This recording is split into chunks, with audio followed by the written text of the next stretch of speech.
The Hive buzzing today with nearly 24,000 fans who believe that the Hornets can win Game 4 and tie their series with New York at 2 wins apiece. Hello, everyone, and welcome to the Hive. This is a crazy arena, and the fans are really primed for today's game. After the Hornets' double overtime win in Game 3, there'd been some speculation that Pat Riley might change the Knicks lineup, but he tells us no major changes, although he may go a little deeper into his bench today. Steve, this has been a series so far of tempo and of pressure defense. It certainly has, and it was in Games 1 and 2 that the New York Knicks were able to reel in the Charlotte Hornets, but in Game 3, they were flying. The Hornets were able to force 25 turnovers, get 27 points off of those turnovers, and that was a dramatic difference in the double overtime loss for the Knicks. Well, the man that keeps the tempo up is Muggsy Bogues of the Charlotte Hornet, but Bogues' shooting was a topic of conversation in Games 2 and 3. Muggsy Bogues, as disruptive as he can be on offense, certainly has to be a factor on the offensive end as well. And in Game 2, Muggsy Bogues was the guy that had the shot that could have made the difference between winning and losing at the Garden. Larry Johnson's forced to shoot a long-distance three. They lose in overtime to the Knicks. But Muggsy learned his lesson in Game 3. This time, Mourning's double team. Muggsy Bogues is left open, and he makes the deciding basket in double overtime, and they win, and it certainly will be part of their game plan this afternoon. The marquee matchup in this series, though, continues to be between Patrick Ewing and Alonzo Mourning. Another lesson learned there. Alonzo Mourning had been struggling in Game 1 and 2 to control Patrick Ewing, and in Game 3, he got him to score under 30 for the first time, and he scored over 30. He hopes that he can continue to push him off the blocks and have success as well. There are some significant injuries that may affect the outcome of the game. For that report, let's go to Dan Hicks. Thanks, Tom. It's been a very physical series, and thus both teams have their fair share of bumps and bruises, but a couple of key ones to keep an eye on today. First for the Knicks, starting guard Doc Rivers, who's been experiencing back spasms, which caused both of his legs to cramp up on Friday night. Well, he didn't do much shooting around today, but he says he will definitely go and be in the starting lineup today. As for the Charlotte Hornets, guard Johnny Newman, well, his status was up in the air right until a few moments ago after he sprained his knee on Friday night, but after going through some pregame workouts with a trainer, he says he is a go as well. Tom? All right, Dan, but the centers of attention will continue to be the two former Hoyas, Patrick Ewing, Alonzo Mourning. Meet in the middle when we return. The Charlotte Coliseum ready for the starting lineups. First for the visiting Knicks, and in the backcourt, New York goes with Rivers at the point, fighting off back spasms, and starts the three-point threat, who is the Knicks' second leading playoff scorer. Oakley's played very well. He's averaging a dozen rebounds a game, and the player Smith is really struggling as the indoor fireworks greet the Hornets starting lineup with the fans here. MVP candidate Ewing has averaged more points, 35 against Charlotte, than against any other team. Pat Riley looking to add to his record string of playoff victories, and he may have a quick hook for some of his regulars today. Here's the Charlotte starting lineup now. Charlotte's guards, the lightning-quick Bogues, and Kendall Gill, who has lost his shooting eye lately. At forward, Newman, bothered by a sore knee. He'll go, but LJ, now completely recovered from the ankle injury he suffered a week ago. He's a key player for the Hornets. And the rookie Mourning up to the challenge of meeting his friend Ewing off a career playoff high 34 points in Game 3. And Alan Bristow is the most successful Charlotte head coach in history. And Steve Jones, so far in the playoffs, the home court has been kind. It has been exactly what both coaches wanted, and I'm sure that what Alan Bristow is looking for is not only for this crowd to be a sixth man, but for his team to play with the energy and intensity that they played in Game 3. They need the pressure. They need to force the ball out of Doc Rivers' hands. Rivers has said he's going to keep it no matter what to get the Knicks into their offense. And a key matchup will continue to be Larry Johnson against Charles Oakley. They were really bang against each other in Game 3.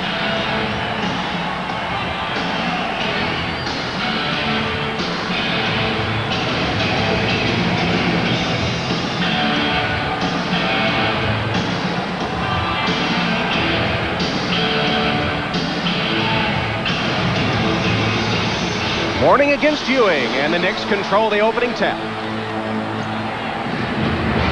Muggsy Bogues guarding Doc Rivers.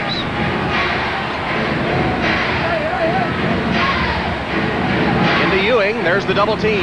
Open man Rivers. His three, way off the mark. Starks breaks up the fast break of the Hornets. Ideally, that's what they'd like the New York Knicks to become, a deep perimeter shooting team. The ball generally bounces long. That way they'll be able to get out into their transition game early. Rivers had the open shot, and he's hitting 52% of his playoff field goals, but that one wouldn't go. Gill has really been struggling lately, and he lost it. Rivers picks his pocket. And then another man that's had a rough playoff series, Charles Smith, fumbles the pass out of bounds. In Kendall Gill's case, we can say he has an injury on his right hand. He's got a knuckle problem, and it affects his shooting and ball handling. Can't be the same for Charles Smith. Oakes misses the outside shot. He did take it. There was no hesitancy, but he missed. Here's Smith, who gets the first bucket of the game. One of the problems that Charlotte has had this entire series is transition defense, and they will be beat from time to time by the Knicks throwing long. The Knicks beating them at their own game. First foul call of the game. Whistled against Starks of New York. The transition defense is a problem for Charlotte. Bogue shoot the ball, and you will see Charles Smith just take off. And it is Doc Rivers that looks ahead and gets the easy two. Gill gets a good bounce. Kendall Gill off the front of the rim to tie the game at 2. Starks a quick three. Badly missed. Starks has 15 trays in the playoffs. That one wouldn't go, and it's Charlotte's basketball. Remember in Game 3, Patrick Ewing went 5 minutes without touching the ball. And Pat Riley got right up after that miss and said, remember, we got a postman. Ewing went for the steal, missed it, which left Mourning open, and he gets the roll. Charlotte's first lead. You see Bogues, he's dropped right into Ewing's lap. They're going to make it difficult for him to receive. Hill with a steal against Oakley. He got it.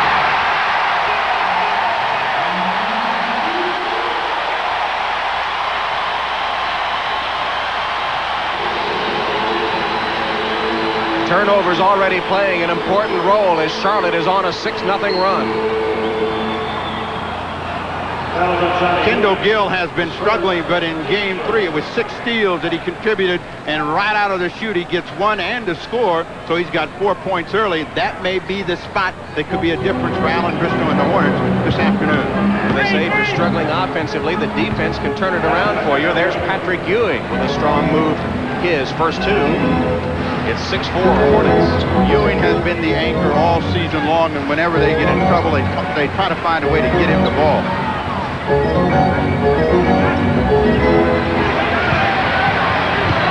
Johnson draws the double team. Newman for 3. I banked it through. And he has some words for Smith. You got to call those 3-point banks. That's probably what Smith was telling them. You're lucky.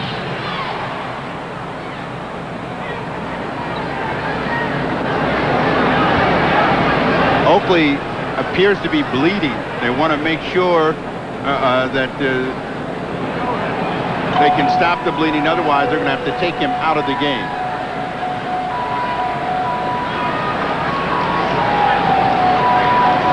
Newman, the former Knick, having a few words for Charles Smith. Charlotte missed its first shot of the game. They've reeled off 4 in a row since then. Oakley will go out. That's a sign of the battle between himself and Larry Johnson. Those guys have collided in every game. Anthony Mason replacing Oakley as Rivers draws the foul.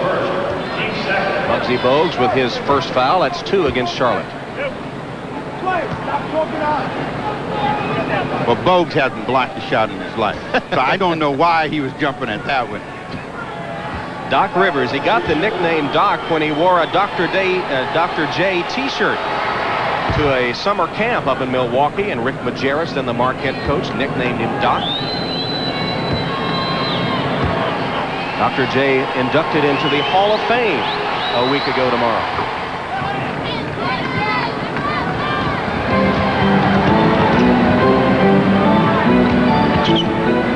Newman lost it. Last touch by Rivers, out of bounds to the Hornets. In game one, Newman showed he had a real quickness advantage against Charles Smith out on the perimeter. Still has it, but that knee may be a factor for him as he tried to put some pressure. It buckled. Passing game offense for the Hornets. Kendall Gill. You're right, Steve. Maybe that's what he is needed to get going. He has 6 early points for Charlotte. He's hit all 3 of his shots. Double Ewing. And he makes it anyway. In game 3, they forced him away from the hoop quite a bit. Today, he's turned in twice already.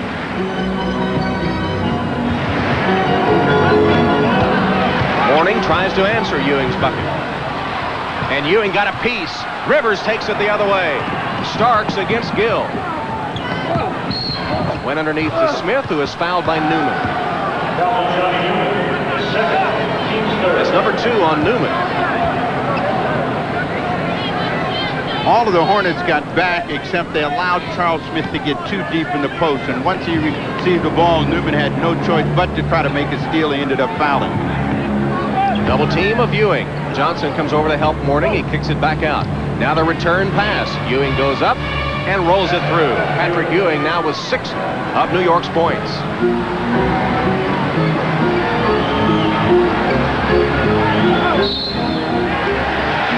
Ewing pushing Mourning, and he'll be called for his first foul.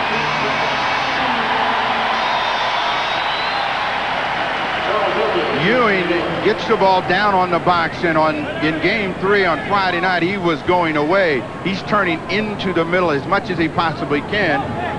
He is going to be a force, and he's certainly going to try to get a chance to get to the free throw line. Mourning with a quick move, double teamed by Starks, who ripped it away.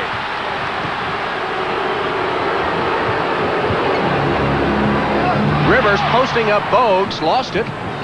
But it comes to Starks for a 3-point attempt, no good. Oakley's follow is there. That is where the Knicks have had a huge advantage. And in game 3, they were able to stay in the game because they were offensive rebounding.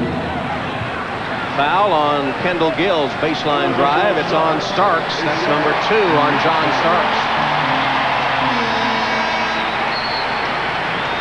Time and time again in game 3 on Friday night, they got the Knicks to take a tough shot, but they didn't box out. It started here this afternoon in game 4. They're going to have to keep a body on Charles Oakley. Knicks by 1, 7.5 minutes remaining in the opening period. Mourning muscling his way in, travels. Rolando Blackman came to help out defensively, and steps called on Mourning. Mourning, when he struggles against Patrick Ewing, is when he tries to force the issue, gets a little bit out of control, and right now he's trying to equalize Ewing on the scoring, not been able to get himself going. Charles Smith. Oh, the bad-looking shot, an air ball from Charles Smith. Gill, though, kicks it around, and finally Oakley comes up with it. And a whistle and a foul called on Kendall Gill of the Hornets.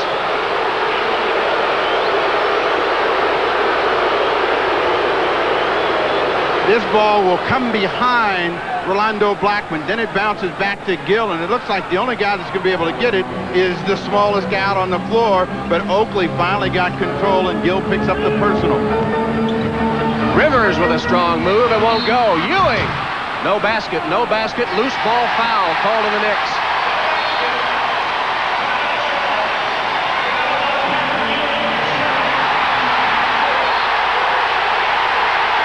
Technical foul called.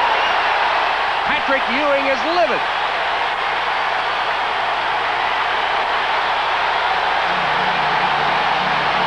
And Pat Riley is now giving it to him.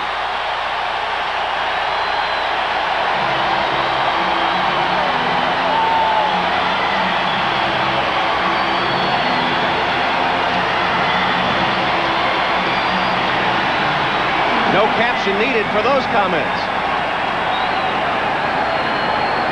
Hard screen, and Doc Rivers is in the middle, and the call is Ewing with the push. It was ever so gentle, but it was awfully obvious as he throws it down. He does not, and I mean, he is not happy with the call, and Steve Javie has one of the quickest keys in the NBA, wastes no time in letting Ewing know he's right on the line. Already off to a hot start at the high. Barkley, Robinson. The NBA playoffs continue. McDonald's today. Makes me feel right at home. John Thompson here in attendance, sitting down now, but he was standing the entire time out, and he was looking to see the response of Patrick Ewing. It's a cheap call, but it's an obvious one. He had his hands in the back. They take the hoop away.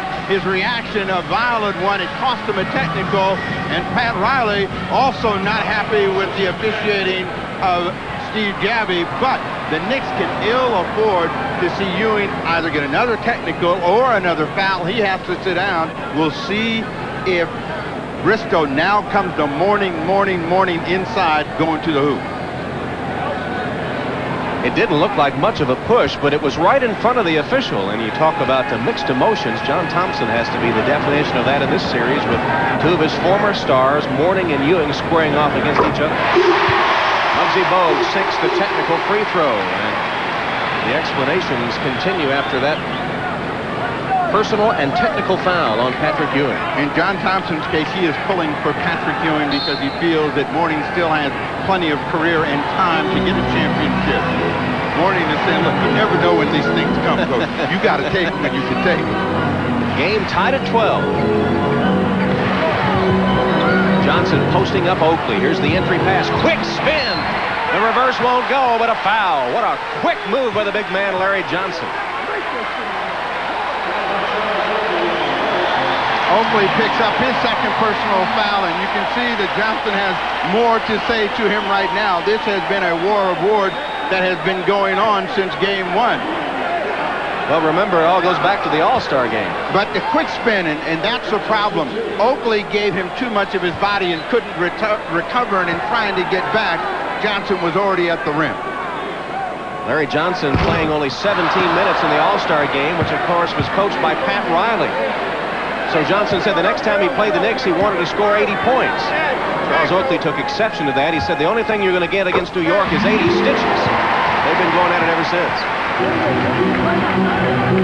Johnson was huge, absolutely huge in game 3. With a big effort, he shot the ball extremely well. They will need that kind of inside force. Smith posting on Newman, now Bogues on the double. Blackman, they left him wide open. And that's a way for Blackman to get started as well, to take the ball to the basket. His outside shot has deserted him so far in this series, and he's a big-time perimeter player.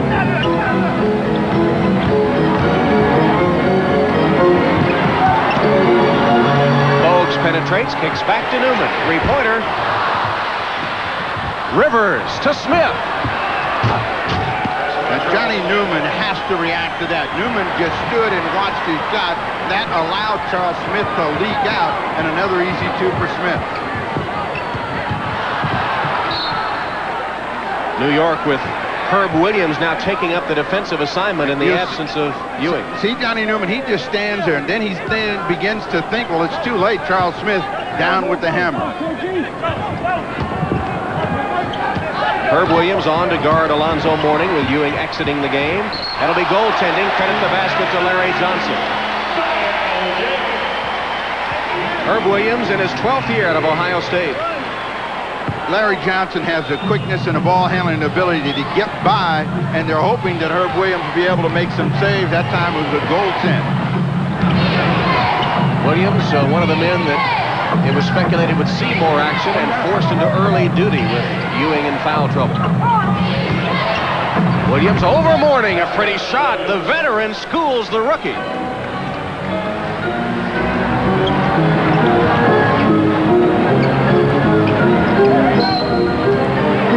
Away from the ball, a whistle and a foul. Herb Williams picking up his first. Both teams over the limit here in the opening quarter. Mouthing the words, I didn't push him, but Alonzo Mourning in his first year has learned how to act, and every time he takes his shot, he throws himself. That's what got Patrick Ewing on the bench and gets a foul against Herb Williams. Alonzo is a good free throw shooter, 78% on the regular season. Well, in game 3, it was his 2 free throws that tied the ball game up to force the second overtime, so he can also take the pressure. Del Curry into the game for the first time for Charlotte in his 7th year out of Virginia Tech. Another man that's been struggling with his shooting stroke in the playoffs, hitting only 41%. That outside shot has not been going for him. 5 minutes left in the first quarter. Knicks by 1. New York has been productive inside, hitting 8 of 9. They're 0 for 4 from the perimeter. Oakley inside over Johnson. Balanced and then rolled off. Right back to Oakley. Williams. That has been, again, the storyline for the New York Knicks. They get a tough shot from Oakley. They get a save. Herb Williams scores for the second time. They've got to box out the Hornets. Rivers with a steal from Mourning. Then he fell down and is fouled. Might have wrenched that sore back a little bit as he was knocked to the court. And Doc Rivers told us nothing's getting him out of this game, and you can see he comes in and underneath, and once he catches the ball, he also knows how to act a little bit. He got a shot in the back, went down, and he'll be on the line for a pair. It was personal number 1 on Mourning. And both teams are in the penalty. We got 4:29 left here in the period, so it is critical that both teams try to take the ball to the basket. It should affect some of the aggressiveness at the defensive end for both teams. Doc Rivers gives the Knicks their biggest lead.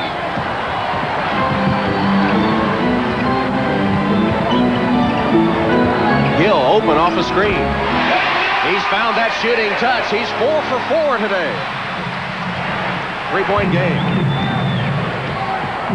The Hornets' pressure is most effective after a score, either a made basket or a made free throw.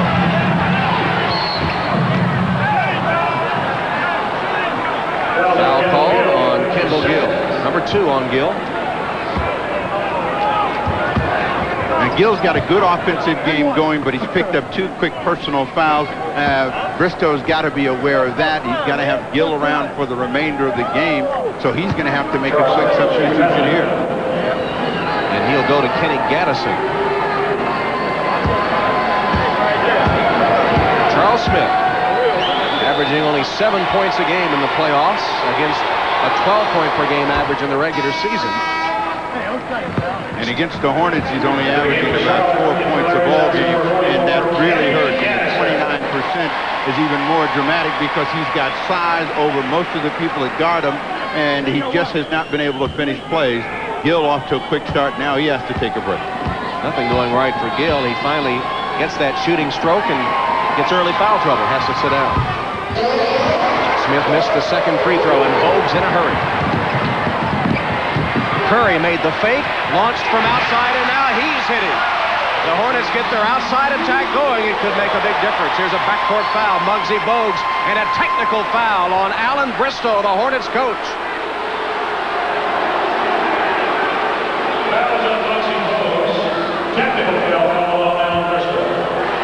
Second personal foul against Bogues. Rivers back on the line for the technical. Free throws will be shot after that. This officiating crew with a quick trigger today. Joey Crawford, Steve Javy, and Greg Willard. Crawford called that one on Alan Bristow after Bogues had picked up his second. So the Hornets starting backcourt, Gill and Bogues, with 2 fouls each here in the first quarter. Players have to adjust to the officiating. They have been very aggressive. Both teams knowing the importance of maintaining that intensity and aggressiveness. They haven't made the adjustment. The officials are calling the game very tight. Keep players sitting down for both teams. Doc Rivers hits his 7th free throw. He's hit 7 in a row now, and Tony Bennett has come in for Bogues, the rookie from Wisconsin Green Bay, at the point for the Hornets. Trail by 5. Johnson. Curry with an offensive board. Blocked by Williams. Curry never really had control of that. Should have given it up. And a foul. Del Curry as Williams streaked to the basket.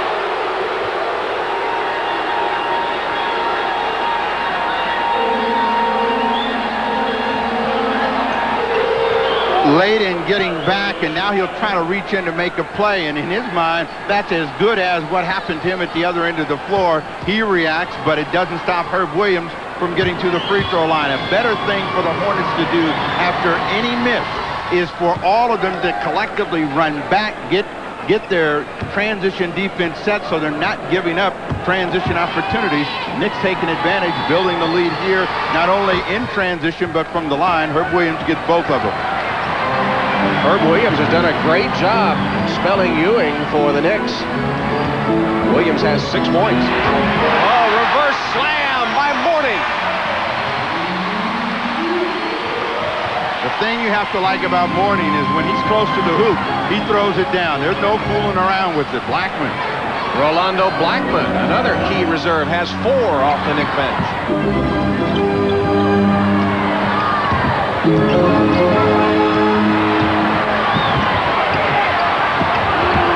Bennett, bad pass. Mourning did a good job of tracking it down, but then took a bad shot. Gaddison on the follow.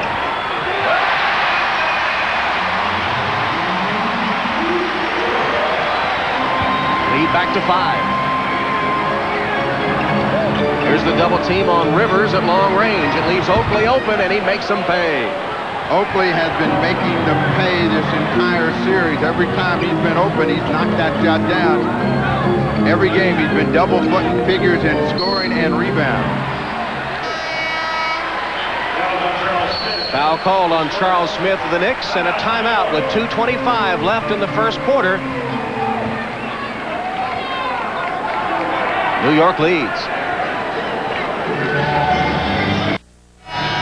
2:25 left in the first. Doc Rivers will rest his bad back on the New York bench.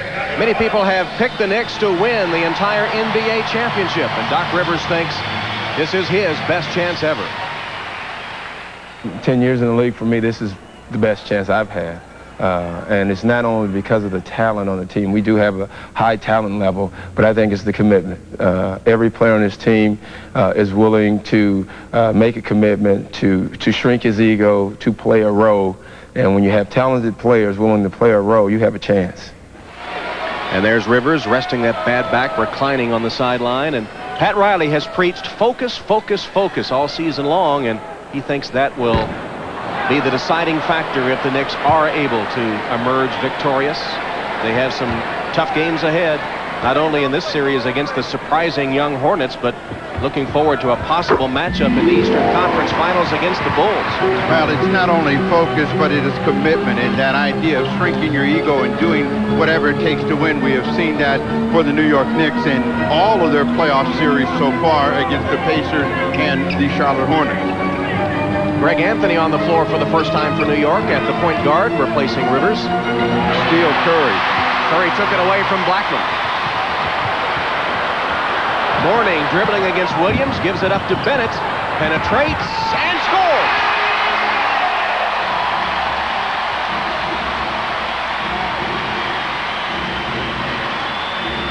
Hornets cut the Knicks lead to 4. We'll see if Anthony comes in and is as big in this game as he was in Game 1.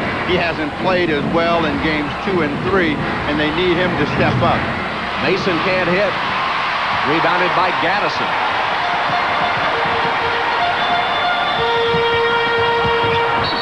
Gaddison through traffic, foul by Williams. We'll see if that counts.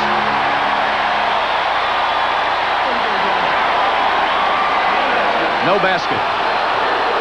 The crowd wanted the continuation, but Gaddison is fouled before he gets into shooting motion, and on his way to the hoop takes another shot. But when you're the home team, you want every call, and you want the best of every call. They wanted an additional 2. Well, actually, in Game 3, they got almost every call. They outshot New York at the free throw line 3-1. Something that didn't escape the notice of Pat Riley. The difference, of course, in Game 3 was they took the ball to the basket. The Knicks were more out on the perimeter. That was one of the reasons that Riley was up early, reminding his team, we got Patrick Ewing inside. Let's stay inside and let's force them to collapse and make some decisions and put some pressure on the officials. Gaddison, only a 60% free throw shooter, misses 2. Curry battles for the rebound, and Bennett comes up with it. Gaddison on the slam.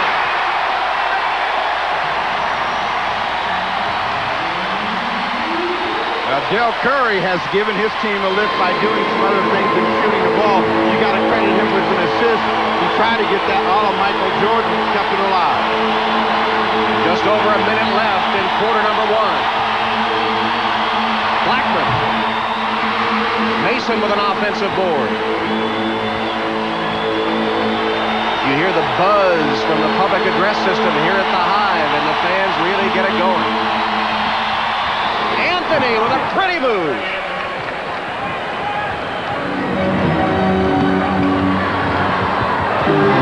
Addison with a dirty look at Bennett after he ducked that pass. Nearly hit him in the head. Curry's fall away. Oh, a tough shot.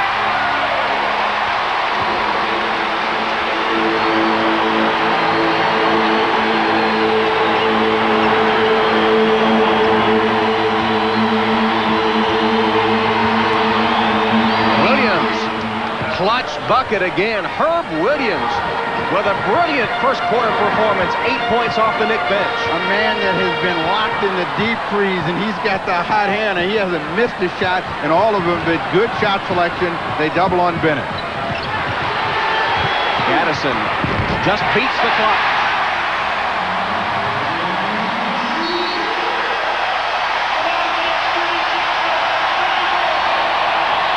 Doc Rivers, 7 points, 5 assists. Kendall Gill with 8 points, but in early foul trouble. The matchup of the two backcourt stars at the end of the first quarter. So far, the Knicks fighting off the insects.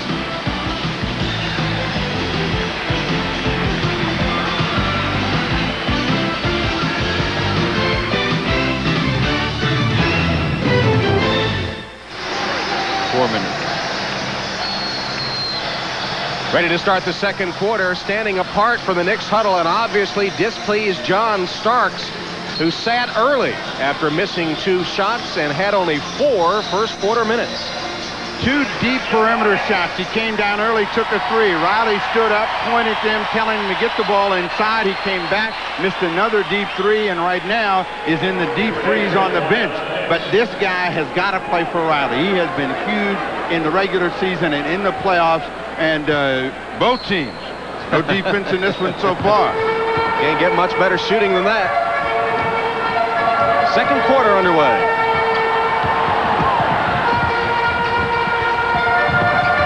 David Wingate with his first appearance, and there's Curry. He's had the hot hand. Dell Curry has hit 3 of his 4 shots. He has 6 points. Tony Bennett with a backcourt foul. It has taken Dell Curry 3 games to adjust to the New York defense. He's now getting some separation and squaring up and getting some time to look at the hoop. In the first 3 games, he was just catching and firing, had no rhythm, really had no idea where the basket was. All even at 36. Ewing continues to sit in foul trouble. 2 early fouls on Patrick, plus a technical. Anthony, they dared him to take the outside shot, but he made it, as Ewing applauds the effort. Here's by 2. If you're going to control Anthony, that's where you're going to do it, outside in. Bennett with great penetration to find Johnson open for the easy one. Anthony ducks through the double team.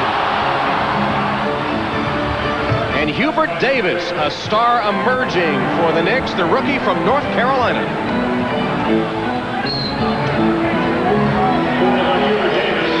Davis picks up the personal foul the other end. The 2 big guns for the Knicks get out of their warm-ups and check in.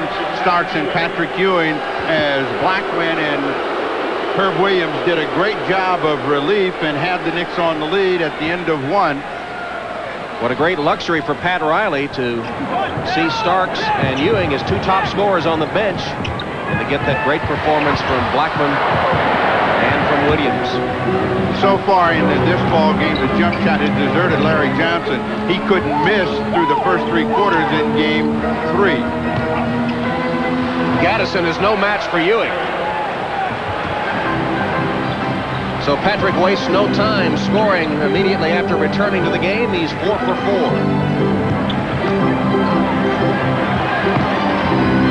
Johnson backing on Mason. Can't get the shot away. Fall away by LJ.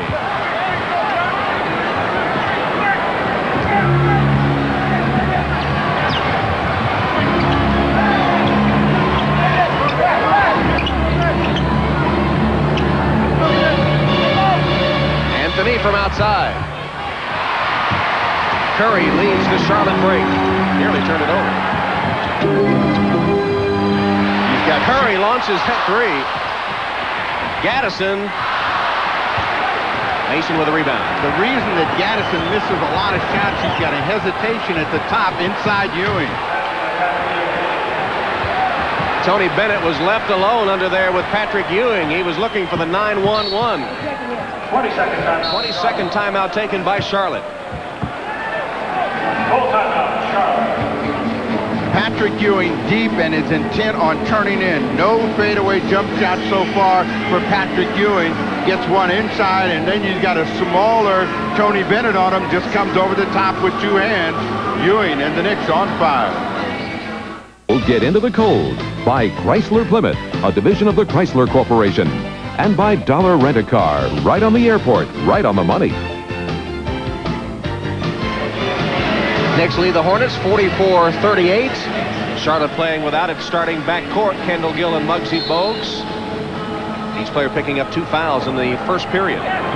Hubert Davis stays in, Starks and Anthony. That's a small core of guards, and you'll find out whether Alonzo Mourning can take advantage of that, along with Ken Gaddison up front.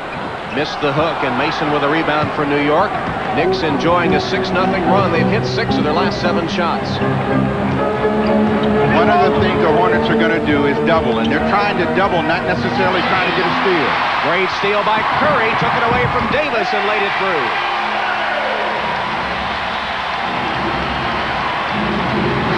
Their idea is to pressure, to try to get into the passing lanes and be disruptive, force the Knicks to do something they don't want to do, and also to have to work against the shot clock. Starks made a great fake, but traveled. Muggsy Bogues will return. Starks lays this ball out there, and it's too far, and it's an easy interception for Curry, who was laying back, gets control of the ball, and he scores again.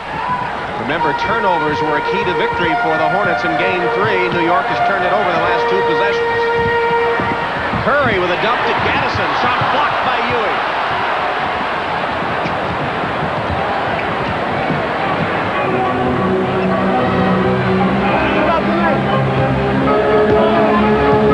Mason backing against Gaddison and hand-checked him. Kenny Gaddison of Charlotte called for the foul.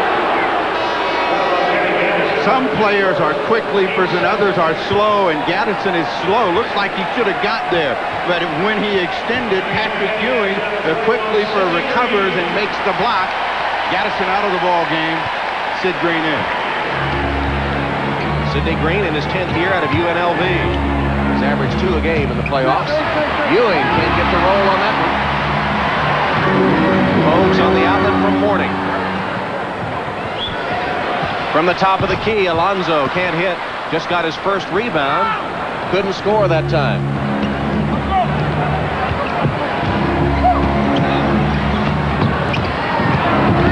Anthony. Mason again off the offensive board. Out-scrapped Mourning for it. Starks trying to get the ball inside to Ewing. They're going to force him to give it up to Anthony. They'll concede the outside shot, but they got to get some offensive boards. That one came right, or some defensive boards. That one came right to Ewing. There's 2 possessions in which they forced a tough shot, but the Knicks have been the better team on the offensive glass, coming inside to Ewing again. Against Green, and a foul on Sidney Green of Charlotte.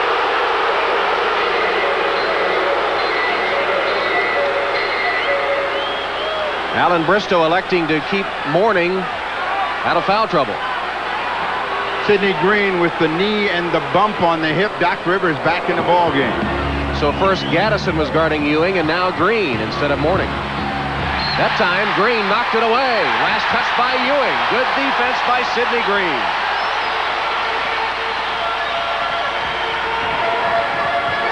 This series and this game has been a series of streaks, and the Hornets trying to get a streak of their own going, but they got to handle the ball better, and Mourning's got to get some control of himself. Got his own. The ball fake, and Ewing again with a block. Davis has it taken away. Wingate to Mourning.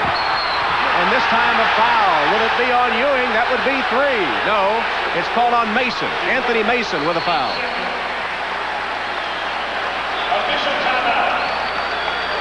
Mourning trying to force the issue, and he won't get the call because he is forcing the issue. The crowd wants the call, but you can see he brought that ball right up into the hands of Patrick Ewing. Knicks by 4. Knick game plan, get the ball inside to Patrick Ewing. Hornets game plan, double team. Force the shot from the outside. Part of the Knick game plan is also to offensive rebound. No one puts a body on Ewing. That gives him another possession, and that has been a big difference in the Knicks staying alive when they can't knock down the perimeter shot. Patrick Ewing with 10 points and 4 rebounds so far, while Alonzo Mourning has garnered 6 points and 2 boards. Well, both teams have 5 offensive rebounds, but the Knicks have gotten 16 points to the Hornets 11. And Alonzo Mourning back on the line, but they've got to find a way to calm Mourning down offensively and then begin to get him an offensive rhythm. Here in the first 18 minutes of play, he has been an offensive player right on the edge of being out of control in almost every attempt. Charlotte has made only 1 of its last 9 shots from the 4, but they only trail by 2. Doc Rivers back at the point, and Muggsy Bogues all over him, like that nasty little insect that he is. But Riley runs up and he wants a hand check. He wants to get Doc Rivers some breathing room. Ewing sent flying by Sidney Green. Number 2 on Green. And that's 4 this quarter against Charlotte. Hand check, and then he pulls him down and trying to get in front, but they can't afford to see the Knicks go into the penalty this early. The next foul, the Knicks will be shooting free throws, and right now they have stalled the Knicks from the perimeter. Kendall Gill replaces Del Curry for Charlotte. Mourning back checking Ewing, and a great shot as Ewing went upstairs to drop it through. He has a dozen.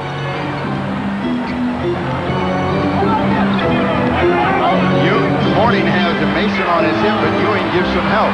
And he blocked it. Green's follow won't go. Rebounded by Anthony Mason of the Knicks. Ewing tried to beat the defense down. Pass broken up. And off Mason. Last touch by Charlotte, they say.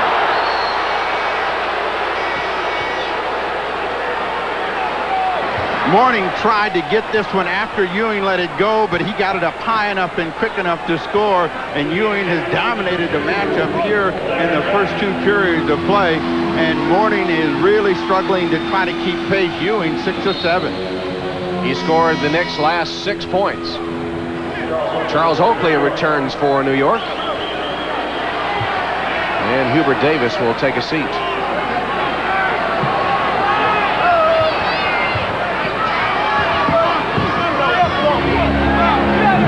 5.5 minutes remaining in the first half from the Hive, the Charlotte Coliseum. Game 4 of this best-of-7 series. John Starks, his first field goal of the game.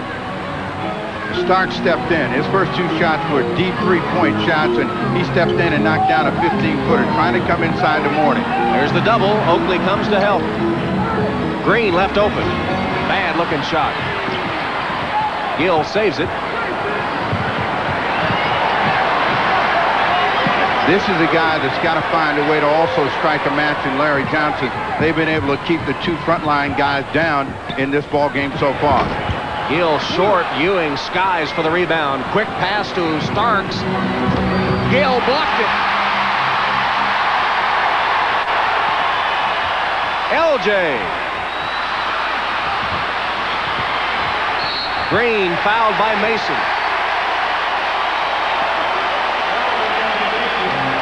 Riley wanted this one pinned to the glass as the ball goes up, and Kendall Gill slaps it and then pushes it the other way. Starks reacts, what happened to my 2? Riley had the same reaction.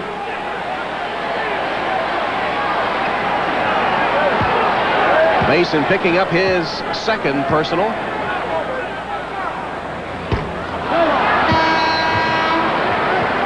Riley Green, normally a pretty good free throw shooter, 80% on the regular season. Mason goes out as Charles Smith returns to action. Mason did not want to come out. He had that look of, no, coach, let me stay. I think I can be able to do some more damage in here. You get the idea, though, they don't want to tangle with Riley. He says come out, you go out. Green misses two costly free throw miscues, and the Knicks with the ball up 6. Starks and Ewing on the pick and roll.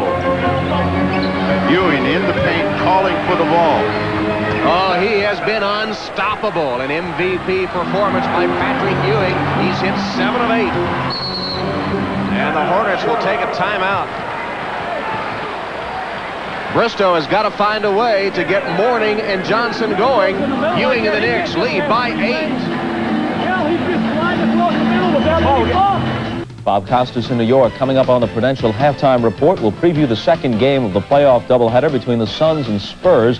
We'll profile the Suns rookie forward Richard Dumas and his bumpy road to the NBA. And we'll talk about the Chicago Bulls, who have won all 6 of their playoff games this year and could sweep the Cleveland Cavaliers after taking a 3-0 lead yesterday. We'll get to that at halftime, but right now we head back to the Hive and rejoin Steve Snapper Jones. Snap? All right, Bob. It is Patrick Ewing who has been eating alive the inside people. One of the things you have to do is push Ewing out of the paint. They don't. They allow him to catch the ball too deep. He is turning in, and he is on fire, wearing out Mourning, Sid Green, and even Tom Hamilton. And I can keep pace with him. 7 of 8 so far. 14 points and 6 boards compared to 8 points, 2 rebounds for Alonzo Mourning. Charlotte has missed their last 9 shots. They're hitting 18% in the second quarter, and they just beat the shot clock there. If they don't beat it, it's a 24-second violation. Gill thought he got hit on the play, but we have seen some calls that have not been made. That was one that went against Kendall Gill, and the Hornets are going to have to move the ball, move people quicker. They get into stretches in the game where it seems as though they have no idea where the shot is, who they want to score, and it's hurt them here in trying to stay in the ball game. This game taking on a different pattern than the first 3, where it saw Charlotte lead early before New York came back to get victories in games 1 and 2 and force a double overtime in game 3, which was finally won by Charlotte. Stolen by Oakley. The blue-collar man does it again. It leaves Starks open. The Knicks have made the Hornets pay for their mistakes. Mourning fought real hard to get control of that ball, but made a mistake in trying to get it to Larry Johnson. First double-digit lead of the game. Charles Smith of New York committing his second foul.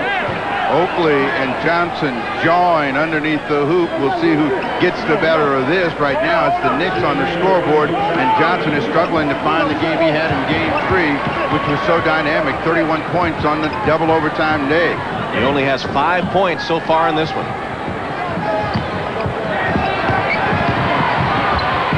Good fake. Johnson draws the foul and one.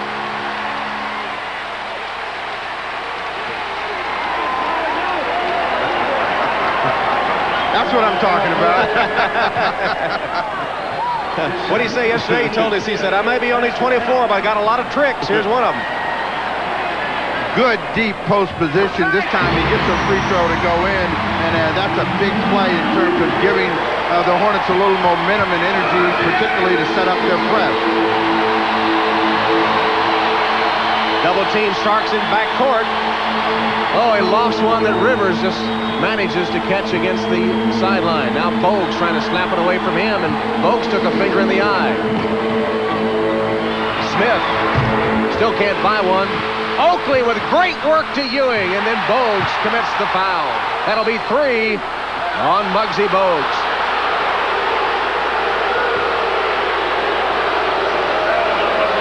Do the tees come any quicker than they come from Crawford or Javi?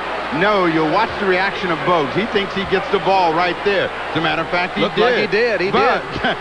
Watch out of that reaction, bang, a quick tee. John Starks on the line. Third tee of the first half as Starks rolls it through. One called on Ewing, that one called on Bogues, and one earlier on Alan Bristow. So the most important man in terms of being disruptive defensively and setting the tone at the offensive end goes down. He is very dejected, has not been able to help his team. Troubles continue to mount for the Charlotte Hornets.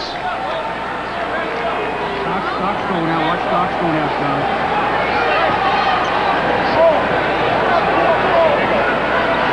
Meanwhile, Doc Rivers is heading to the New York locker room. Apparently, back spasms once again bothering Doc Rivers.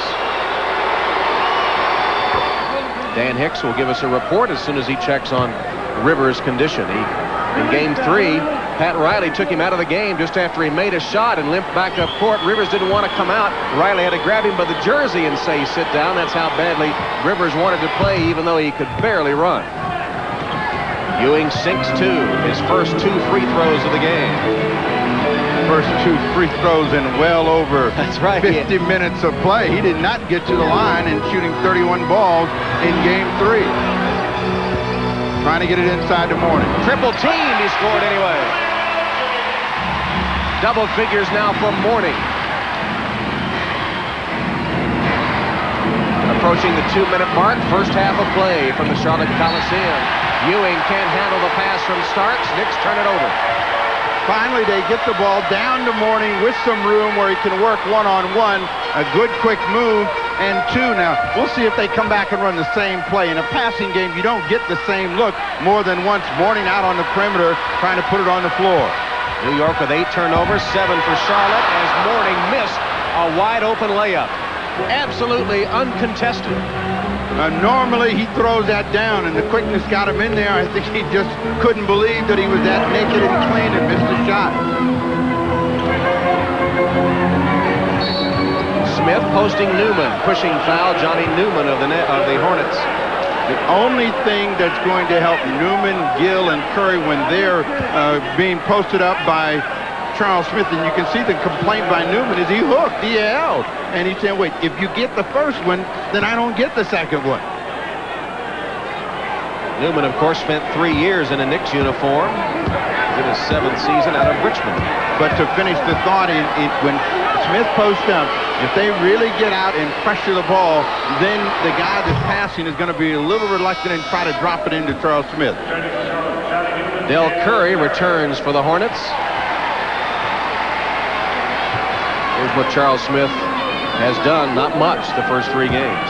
Those have been ugly efforts for Charles Smith, and he has really sensed the pressure and is trying to redeem himself here this afternoon. He's having a much better game all around and is able to get some scoring as well. That's his 7th point of the game. The lead back to 10.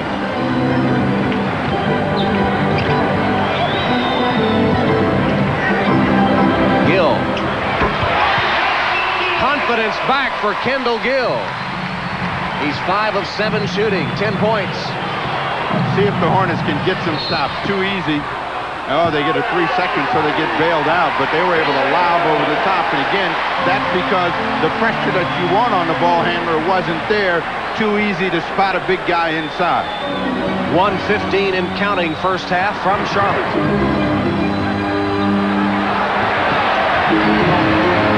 Johnson backs in Oakley. Fall away jumper. Yes.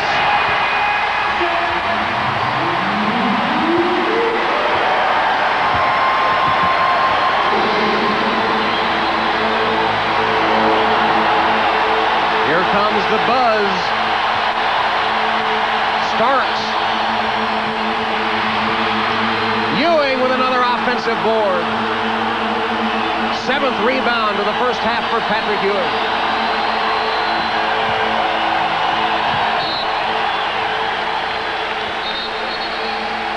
Offensive rebounds have just been a killer for the Charlotte Hornets. As you can see, Mourning and Smith, a quick smack against each other. They want a 20-second timeout.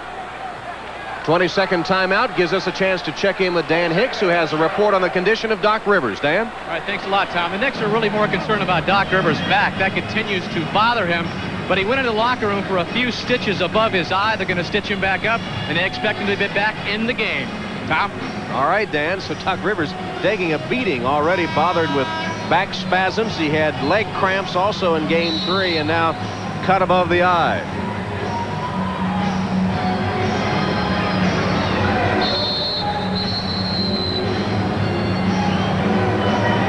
Larry Johnson talking and playing and having fun gets the good roll on this, and out of that, see, he got to come up and say something to Oakley before. He's got so much energy, he's jumping up and down and saying, oh, that was just one. I got many more to come. He talked the whole time down. Sometimes he forgets. He's got to run back the other end and defend. Ought to be young again. To stay young. Smith, air ball. Here come the Hornets. And Johnson can't catch the pass from Gill. Tried to force the issue. It was a tough angle. Johnson was open, but they weren't going to be able to get it, so the Knicks will get the final shot, hopefully, they think, of the first half.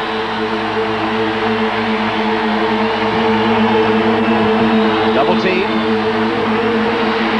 Wide open, Oakley. Fouled by Mourning. Mourning with a quick recovery to commit the personal foul with 7.5 seconds left. Second foul on Alonzo. Mourning not happy with that because there's a breakdown on the pass. There's no one in the paint, and he's trying to recover and make a block. Some that watch it in New York will say that was goaltending. Well, from that angle under the basket, it looked very suspiciously like goaltending. It was just a miss. New York has hit 15 of 16 free throws here in the first half. Charlotte 8 of 14. New York only shot a dozen free throws in all of Game 3. Del Curry returns for Charlotte. Sharpshooter Del Curry returns for the final 7.5. There's that free throw disparity between Games 3 and today's Game 4.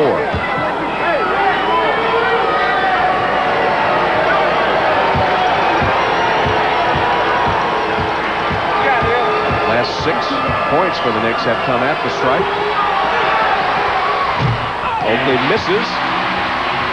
Charlotte will get the last shot. Gill calls a 20-second timeout. It comes with 3.6 seconds remaining.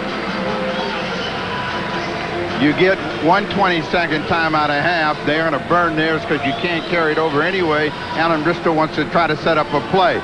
All it is a catch-and-shoot situation. You do not want to go to sleep if you're the New York Knicks. Leave somebody open at the hoop. Of course, at halftime, we'll be joining Bob Costas, Quinn Buckner, and the Insiders for the Prudential Halftime Report.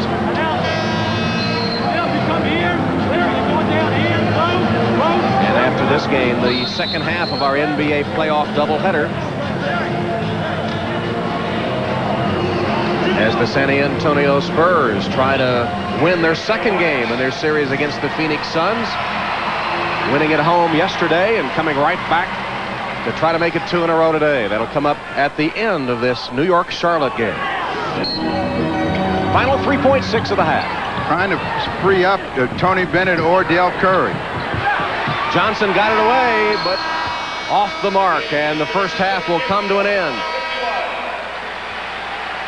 Led by their all-star Patrick Ewing, the New York Knicks have controlled the first half. At the end of 2 quarters, the Knicks, with their MVP candidate, taking the sting out of the Hornets. New York 58, Charlotte 51. Bob Costas from New York in a moment. This is the Prudential Halftime Report, brought to you by the Prudential. Peace of mind. It comes with every piece of the rock. The Knicks lead Game 4 at the half, 58-51, and Patrick Ewing clearly getting the better of this center matchup with Alonzo Mourning. Mourning misfiring in the first half. Pretty obviously his worst game of the series so far. Ewing, meanwhile, with 16 points and 7 rebounds, hit 7 of 8 from the floor. Then when he sat down after picking up some fouls, Herb Williams gives them a boost off the bench with 8. We profiled Muggsy Bogues on the pregame. Not a big half for him. A single point and only 3 assists. Your impressions of this first half? Well, the thing that's most interesting to me about this series is all along everyone was concerned about whether or not Chicago going into the Cleveland series, what that was going to do to them. The Knicks are the one that's struggling with Charlotte. I don't think anybody anticipated that. Patrick Ewing is getting banged around playing against Alonzo Mourning. But I think one of the things that everyone has to be pleased about in New York, they've got Doc Rivers. Not that he's hurt, but the fact that they have his stability and his ability to get the ball up the court and to the right people. You were in Cleveland yesterday as the Bulls took the 3-0 lead on the Cavs. What are your thoughts on this one? What I liked about the Bulls is they really guard people. Michael Jordan had an outstanding game when most of us didn't think he would show up. Well, of course he did. But not only that, they get out defensively, and they'll put a lot of pressure on you. They want to close the game out, the series out, and go in 4 games. But what I want to say that was most important, B.J. Armstrong played defense like I've never seen him play before. He was in Mark Price's face, a big reason why Cleveland had no chance to win the game last night. And I don't think they had last afternoon. And I don't think they got a very good chance to win tomorrow as well. The Bulls will close this one out. Continued inability for them to get the ball inside, too, as reflected in many ways. But one was the fact, as you saw in the graphic, the Bulls shot more than twice as many free throws. Well, that is a big point. I would also say that Cleveland, the leading field goal percentage shooter for the league, 50%, shot 46. The defense still makes the difference. Okay, and when we come back, a look at Phoenix Suns rookie Richard Dumas. That's next, after a message from Prudential and a word from the NBA.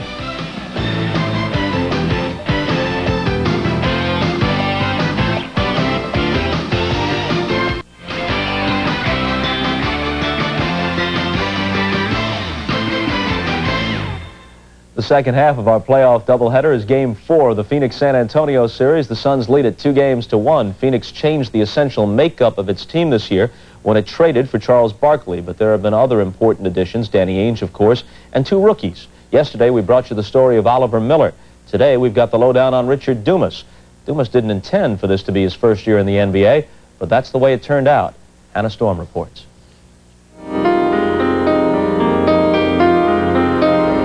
When one looks at Richard Dumas, one sees a young man with impressive athletic talent, a rookie with a bright NBA future. But to really see Richard Dumas, to truly appreciate where he is today, one must look back to where he came from.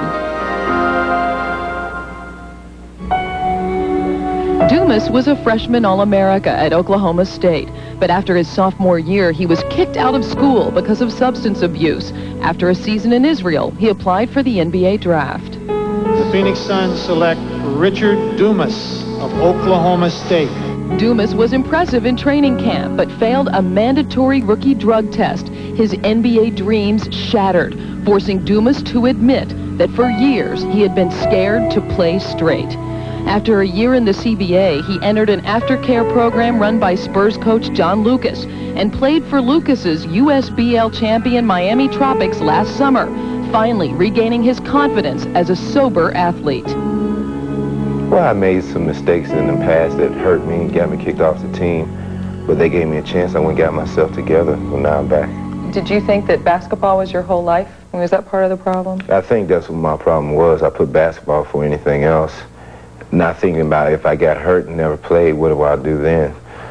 So I pretty much put basketball behind me as not the first thing in my life. Just put myself first, then my family, and then basketball after that. Basketball was what he thought he was and who he thought he was. And I kept trying to convince him, and a lot of people tried to convince him, is that's what you do. We're on a journey to find out who you are. And today, I think he knows who he is.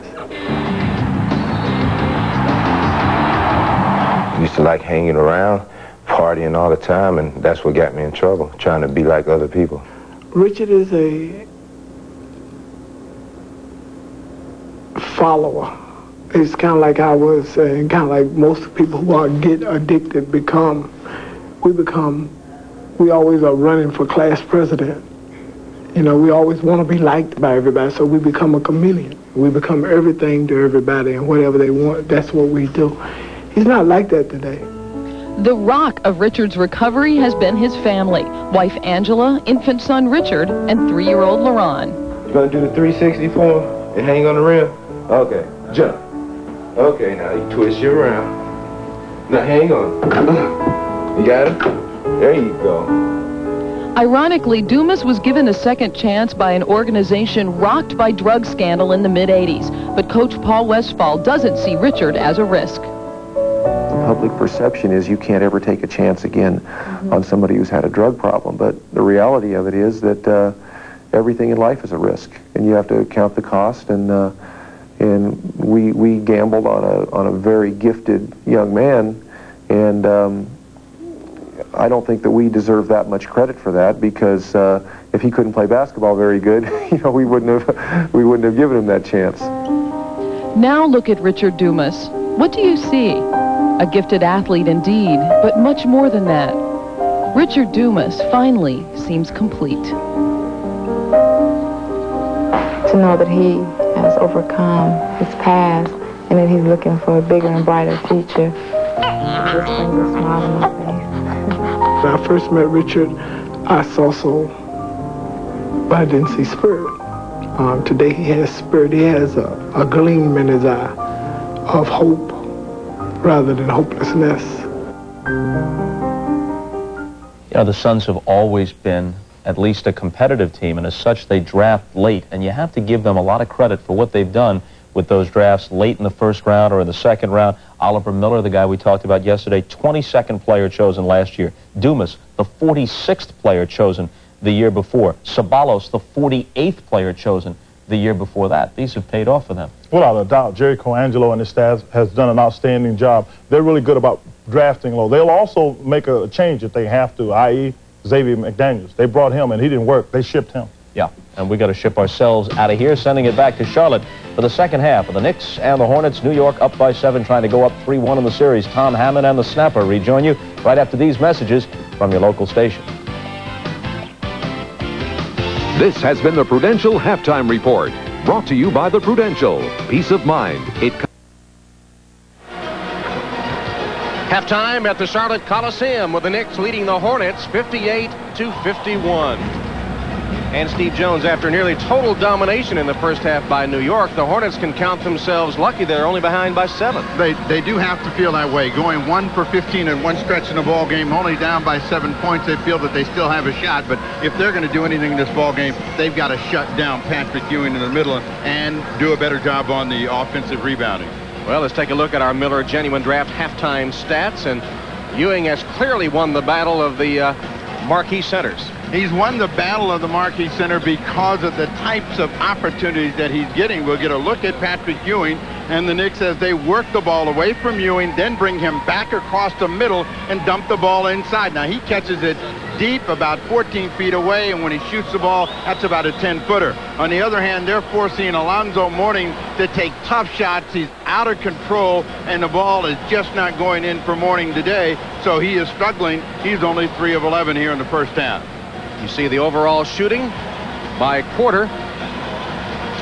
And Alonzo Mourning only 3 of 11 without a single blocked shot in the first half. So the New York Knicks, the dominant team in the first 2 periods, will be back for the start of the third quarter in just a moment.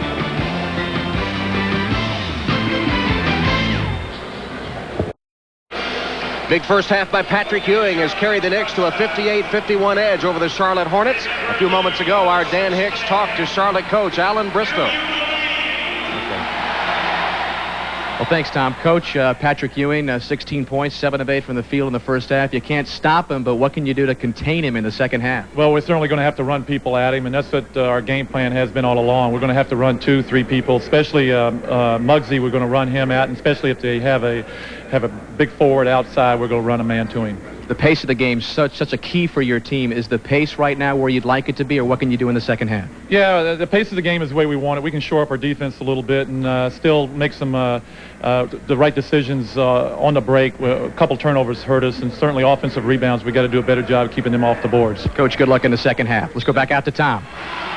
All right, Dan, leading scorers in the first half, Patrick Ewing of the New York Knicks. Leading all scorers with 16. Larry Johnson didn't have a great first half, leading 3 Hornets in double figures with 11.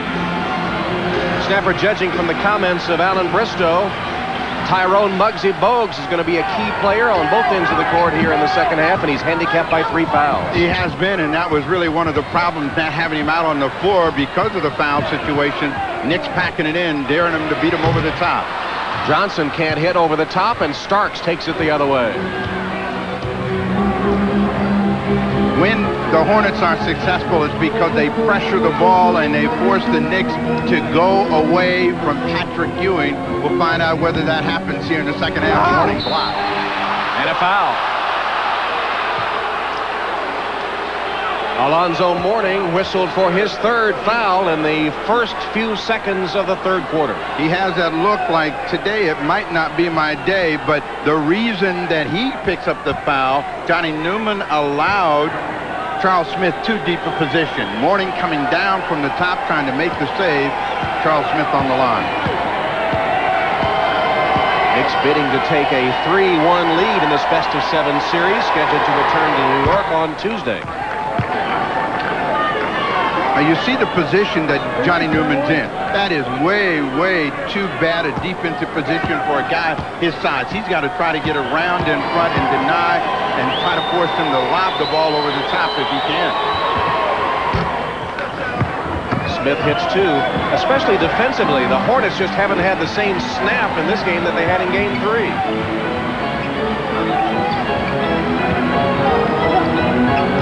Desperation will make you have a lot more intensity, and I think after they won a game, they felt that they would automatically hold serve. Pat Riley told us that they were going to be aggressive. There was no question that they would be ready to play, and they have been the team that has been the aggressor through the first 24. John Starks picking up his third foul as Kendall Gill toes the line.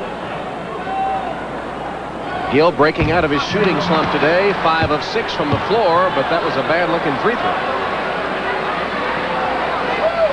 Gill came into today's game hitting only 37% of his shots from the floor, perhaps turning it around. It's been the inside production missing today for Charlotte as Gill bricks 2. Thrown away. That's a sign of a bad bat. That ball was laid out there, but Rivers couldn't react. By the time he did, it was out of bounds. New life for the Hornets after missing 2 free ones. Into their passing game. Now this is a 3-man weave. The idea is to get some motion out top and then drop the ball inside either Johnson or Mourning. Shot clock now under 10. Johnson, triple team. Back rim to Starks. Smith hustles down court for the jam. Repeatedly, the Knicks have beaten the Hornets at their own game, getting the fast break baskets off the defensive rebound. Timeout taken by Charlotte. The Charlotte Hornets are so conscious of trying to get inside that they forget to get back, and Charles Smith making a living being the man on the closing end of the break. Uncivilized. Larry Johnson is triple teamed that down on the box by the New York Knicks. Takes the shot. Now look at on the corner of your picture is Charles Smith, and he sprints out. And you'll see that the rest of the Hornets don't get back. He beats Johnson, Mourning, Gill, all to the other end of the floor. That's the reason for the timeout. And Alan Bristow is telling them, boys, there is no tomorrow if we don't hold serve here today. We got to have a better effort. Mourning will pick up the foul. Ewing on Mourning. Number 3 on Patrick.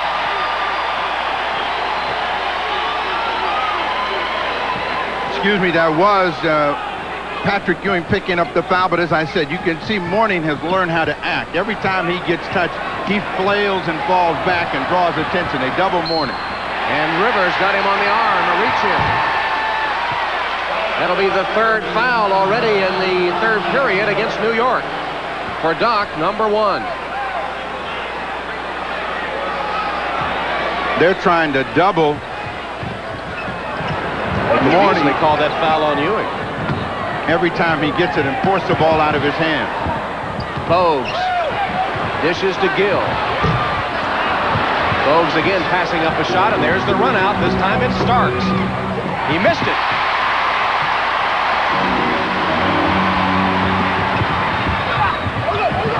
Johnson looking inside. Gives it up. They're gambling off Bogues, and Bogues is not taking the shot. They get a call against Alonzo Mourning on the screen. That's his 4th. Alonzo Mourning not having a good game. That's his 4th foul, and he was trying to set a screen when he picked it up. It also cost the Hornets possession.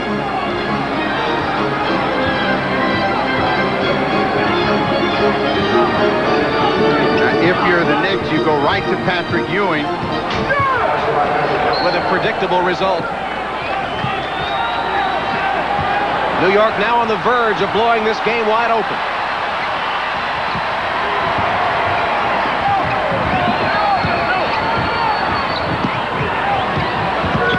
Bogues penetrates, back out to Johnson. He hesitated for a moment. Mourning will take it way short. The Hornets are now passing up inside 15-foot shots that they're capable of making, overpassing, and the other way, they're not defending. Ewing, who has just ruled the paint, gets another 2.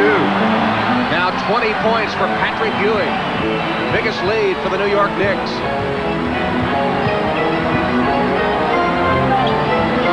What the Hornets have to have is a player that's going to keep them close and in the ball game. Kendall Gill picks up the foul against John Starks. When a player's having a good game, you can't let him catch the ball that deep and close to the hoop. Mourning, of course, has the foul problem. He's allowing Ewing to go freely across the middle and paying the price. Ewing's only missed once this afternoon. Tough day for Alonzo Mourning as Kendall Gill gets the first point of the quarter for the Charlotte Hornets with 8:48 left. They are down 14, and what they want to try to do is cut this lead down to single figures by about the 3 or 4 minute mark of the third quarter if they can. They've got to try to get some rhythm. They got to come up with some loose balls just like Muggsy Bogues just did after that miss. The quickness of Bogues chasing down the ball in the corner. Double team Mourning, tries to step out of it, puts it on the floor. Called away short again. Smith on the rebound. Ewing went down hard.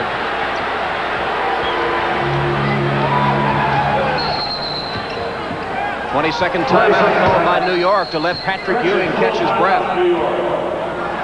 We're going to take a full timeout now as Ewing took a shot inside with an elbow and went down. But Alonzo Mourning is going to have to learn how to give the ball up. They're doubling him every time, and instead of forcing the issue, pass it and then reestablish his position. Hey kids, just a reminder about Game 2 of our playoff doubleheader here on NBC. Game 4 of the Spurs and Suns from San Antonio. Phoenix leads it 2-1. Here's a look at Antoine Carr of the Spurs. A big game for him yesterday, leading them with 21. Phoenix will need a bigger game for sure from Dan Marley. He was a dismal 2 for 10 yesterday. Game 4 coming up following the Hornets and the Knicks. Right now, back to Charlotte. Tom Hammond and Snapper Jones. All right, Bob. Patrick Ewing is back, apparently okay, as New York continues to pound the Hornets here in the third quarter. One of the things that Alan Briscoe thought was so successful in Game 3 was pressure. They get some pressure and a turnover this time. Bogues pulls up and scores.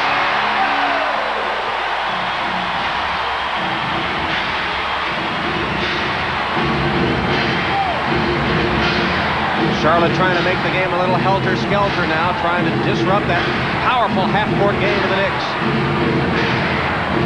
Now they have the Larry Johnson and Muggsy Bogues just running and reacting, but the Knicks are working against the clock. 1 second as Rivers got it away. Off Oakley, out of bounds to Charlotte. Bogues in a hurry. Let's see if the Charlotte Hornets can now get something going in the direction of the hoop. They've been a perimeter team for the first almost 5 minutes of this third quarter of play. Alonzo Mourning sits, suffering through a subpar game. Gaddison has replaced him as a baseline drive by Kendall Gill results in a New York foul. Gill has got to make Charles Smith pay. You can see he's not moving the feet, and it's an easy call for the official to make. 5th team foul. So when you're struggling, the best thing to do is try to take the ball to the rim, get the call if you can, and also make the layups when they're available. Alonzo Mourning, 10 points, 3 rebounds so far, while Patrick Ewing has garnered 20 points and 8 boards. Gill hits 2. He's been struggling at the free throw line, 1 of 4 before nailing that pair. Back within 10.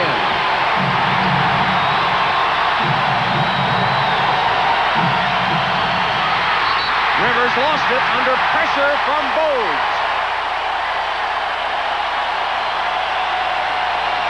Doc Rivers said he was going to keep the ball in his hands at all costs, but when you can't control your body, that's what happens, a turnover.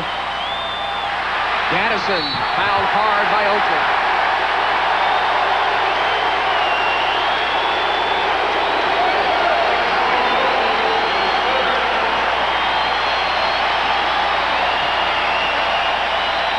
Good pass, and the reason that this is a good pass is you have someone going in the direction of the hoop. Gaddison draws a foul. Charles Oakley.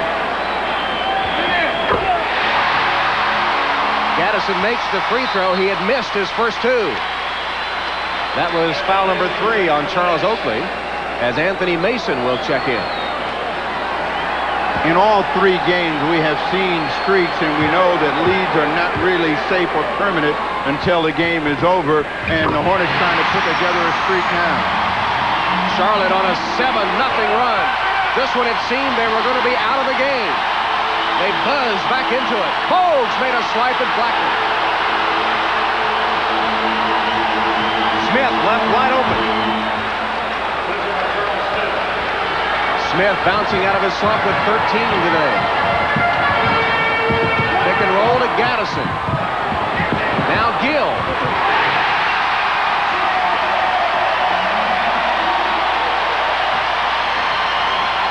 Double team Blackman. Close to being over and back. And notice how much further the Knicks are forced to set up when this pressure is effective.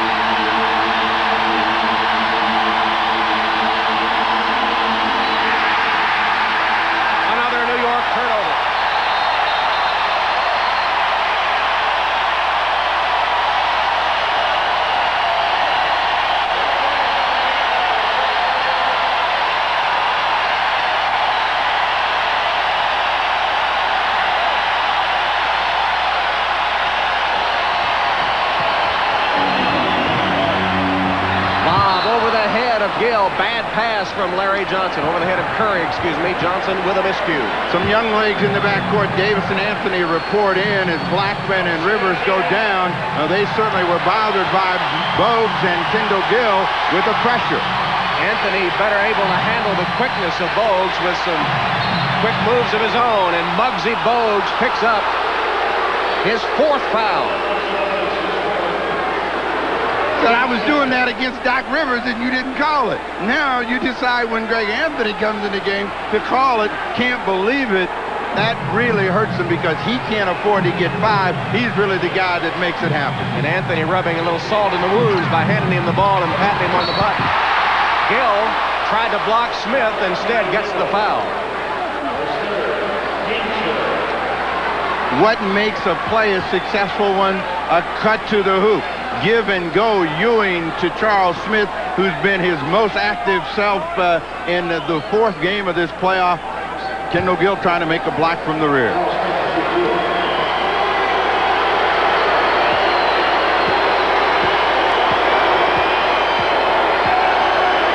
they wave that brick behind the backboard,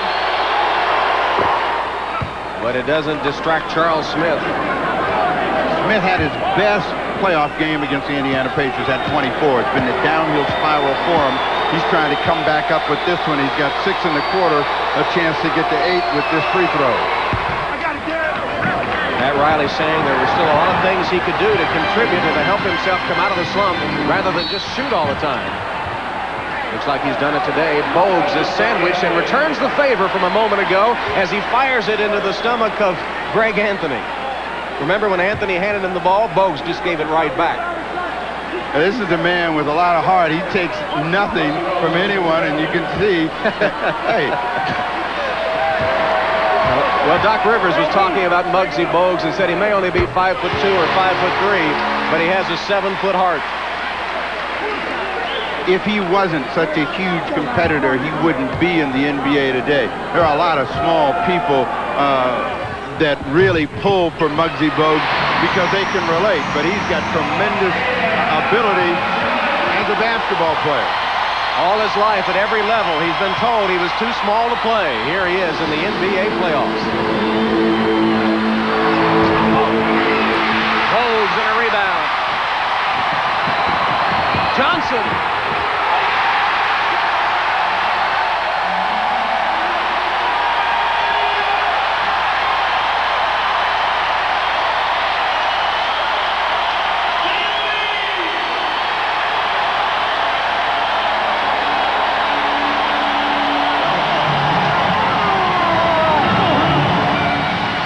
Muggsy Bogues pushing the ball, and Larry Johnson finishing the play, has them on their feet. So in 2 minutes, they come from double figures down to single, and there's 5:31 to go in the quarter. Momentum swinging toward the Hornets.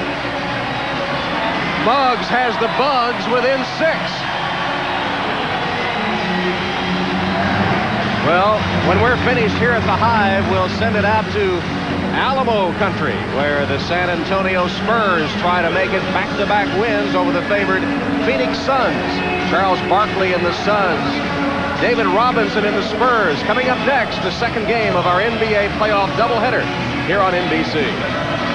Well, Muggsy Bogues, we said that all his life people said he was too small for basketball. He played on the playgrounds of Baltimore. At one point, they said you ought to be, as he said to us, a wrestler. Not a wrestler, a wrestler. Well, he was a good wrestler, and good enough, to be someone that considered it for a career, except he knew there was no money in that. Well, he went to Dunbar High School in Baltimore, which has a great team year after year. They were the mythical national champions his senior year, and he was the MVP on an undefeated team that also featured Reggie Williams, Reggie Lewis, and David Wingate. And that's quite a team, and all of those guys made it to the NBA.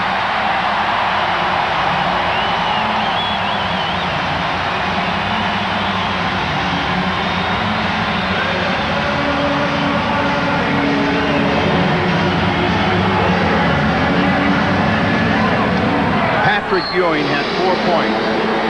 Bogues almost made a steal right there, but Ewing has been taken out of the game because of the pressure by the Hornets. They're on a 13-4 run, and they are up now with Bogues trying to make another steal with Larry Johnson and pressuring in the backcourt.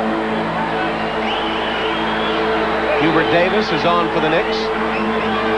Wasn't that a touch of irony when the former Tar Heel hit the clutch shot to help the Knicks win against Charlotte in Game 2.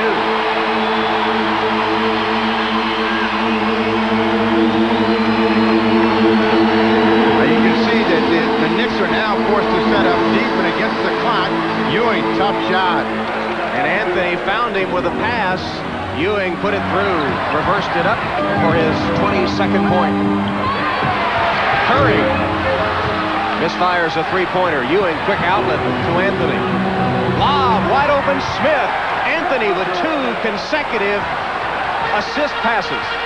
Again, the failure to get back. Charles Smith was sprinting out, beat everyone down, and it was an easy play for Anthony to make once he looked up. Lead again goes to double digits. Charlotte has made its comeback with Alonzo Mourning on the bench. Shot clock at 5. Johnson double. Around the horn to Gill. Missed everything. Smith again runs out. This time Curry's manages to break it up. Pounded off the hand of Smith. The Hornets get it back. Good lob from Anthony to Charles Smith. He just guided it in. Smith, the big quarter, he's got 10, leading the Knicks with that 10-point double-figure lead. Penalty situation still in effect for the Hornets. They've got to find a way to take the ball to the rim. They're starting to play basketball east-west instead of north-south, playing against the clock. 1 on the clock. 24-second violation. That is the flaw of the passing game. Players will move the ball, but they will move it around the perimeter. They have no diagonal cuts. The pass doesn't go in the direction of the basket. The defense is able to stay in front, and you're shooting over the top. Third quarter offense for New York has been all Smith and Ewing. Smith with 10 points, Ewing 6. Nobody else has hit a shot.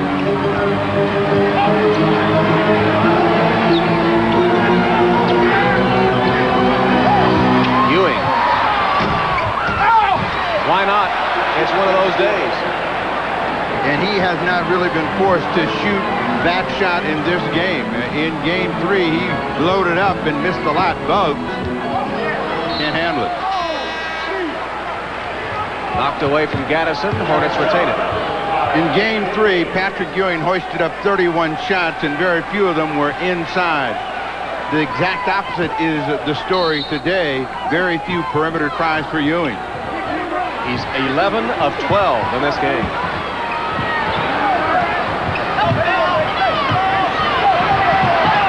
Curry, tough shot. There's Ewing again. He's got his double-double. That's his 10th board.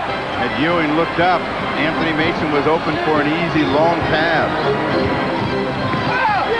Bogue slapped it away from Anthony with 14 on the shot clock. Big gamble coming up by Alan Briscoe. Morning coming back in the ball game with 4 personal fouls. About 15 minutes left in the game, down by 12. Again, they want to finish this third quarter down around 6 or 7 points as they were at the intermission.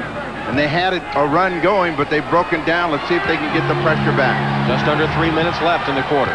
Shot clock to 5. Ewing. Only his second miss of the day.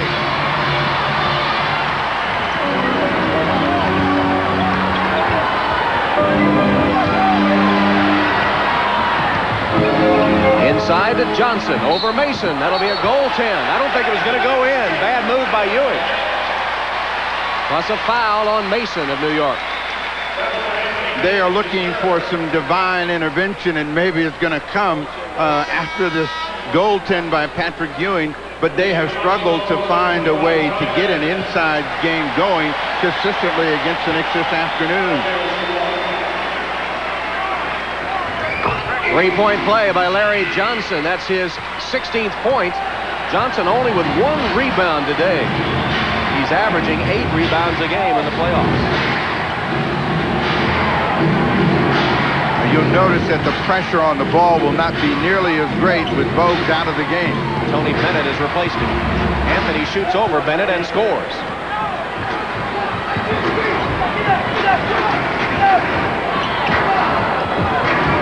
So the Knicks have fought off the Hornet rally. With 2 minutes now left in the third quarter. They're daring Wingate and the rest of the Hornets to make a shot over the top. Curry, who was red hot in the first half, can't find the range yet.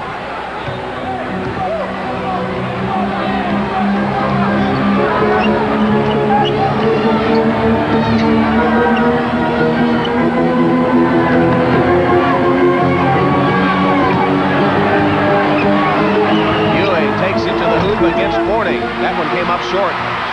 Now that showed a little fatigue right there because he could have gotten a little bit closer. Bennett lofts it over Ewing, but it won't go down. Bad pass by Bennett, or by Anthony, excuse me. Bennett picked it off. Wingate. Missed the layup. Johnson on the follow.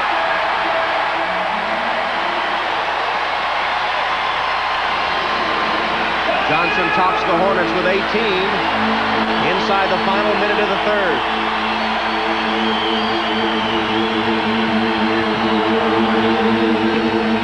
Davis stripped away by Curry. Curry from Johnson is fouled by Anthony.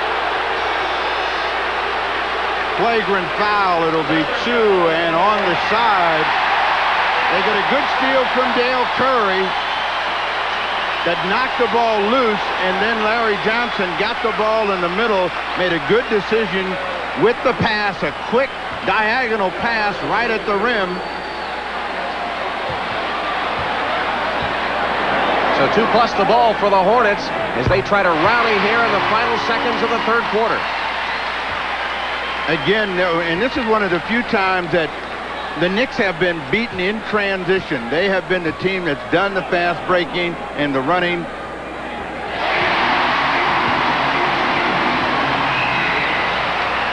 Del Curry with 10 points now, though he's 0 for 3 from the field in the second half after hitting his first 4 of his first 6. 7-point ball game. Larry Johnson is the guy that's getting it done. They got to try to find a way to get the ball in his hand. Headed for three.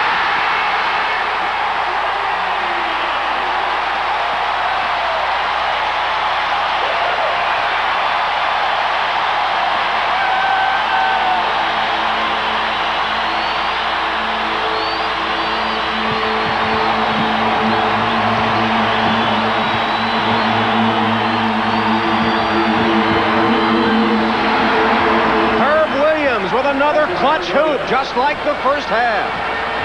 What a game he has had. 4 for 4, 10 points for Herb Williams. Final seconds of the third.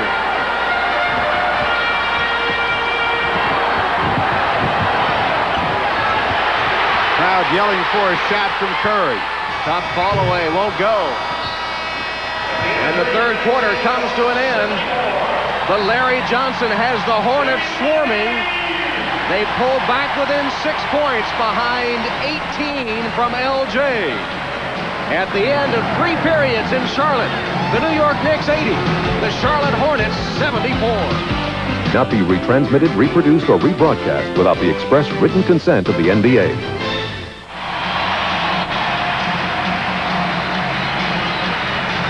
From the Hive in the Queen City of Charlotte, North Carolina, Tom Hammond, Steve Jones, Dan Hicks, with our producer John McGinnis, director John Gonzalez, ready to start the fourth quarter, Game 4 of the Knicks and the Hornets. Charlotte closing the third with a 10-4 run to cut New York's lead to 6. Now they got a small team in there now, and the Knicks make them pay with Charles Smith right at the rim. So it's been a big afternoon for Charles Smith. His improvement in Game 4, one of the stories, perhaps a key to victory for New York. Mourning finds an open Gill, and he's fouled by Herb Williams. Good foul. I couldn't get that one. Good read by Alonzo Mourning. Fortunate he didn't pick up a charge on the way as they send 3 men to Mourning. Down the lane, you'll see Smith try to step in. Still a little bit of movement on his part, and Kendall Gill was wide open. Riley wanted the charge. Gill makes it 10 free throws in a row for the Hornets, who had started out hitting only 50%, 9 of their first 18. And they get smaller as Wingate comes in. Sid Green sits down. Mourning down the lane, and right at the end you can see Smith trying to move in, but a strong effort by Kendall Gill against Herb Williams. Now, if you're going to have a small team out on the floor with Mourning, you have really got to pressure the ball. You cannot just rely on Alonzo Mourning knocking everything away at the last second. So they got to have pressure on the ball, and they got to force the New York Knicks to pick the ball up high, and they're going to try to press after this free throw. Off the front rim, Gill rolls it through. It's a 6-point game.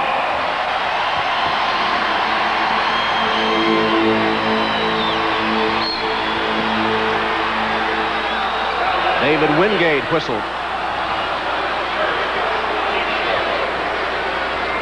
When Charles Smith has the ball and he has his back turned, that's when you can run someone up from the other side. He had no idea where the rest of the court was in that possession.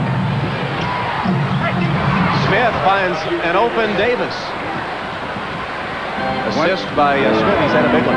The Knicks are attacking the press, and this is a big assist for them. Anytime they get a chance, they're taking the ball to the rim. Wingate came up short on that one. Williams and Anthony out scrap him for the ball. Patrick Ewing on the New York bench getting a little extra rest to start this fourth quarter. They gotta force the ball out of his hands. They do. They got a 3-on-1. Bogues behind the back. Mourning missed it. A 3-on-1 goes awry for Charlotte. Bogues could have given it to Gill on the other side. He wanted to get Mourning a hoop. Mourning wasn't ready to handle the ball.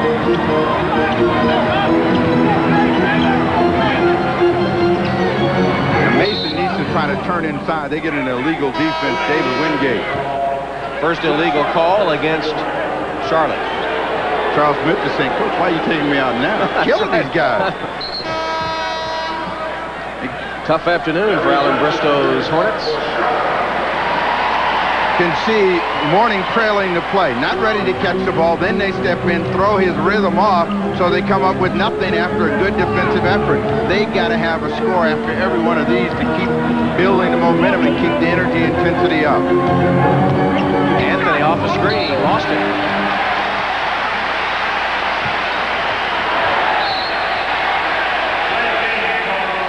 Delay of game warning on Greg Anthony of New York, as there are all kinds of varmints in here. We've got insects, birds, and everything else, and some wild fans who are just waiting to let go if only their team could get a run going. Bennett, that's a tough shot.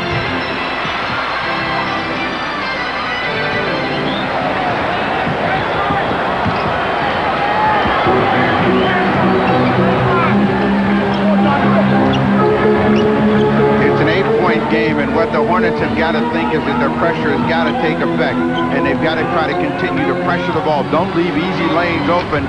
Tough shot. Starks couldn't connect. Bogues leads the break. New York done a much better job of getting back on defense than has Charlotte today. Williams rejects Mourning's shot.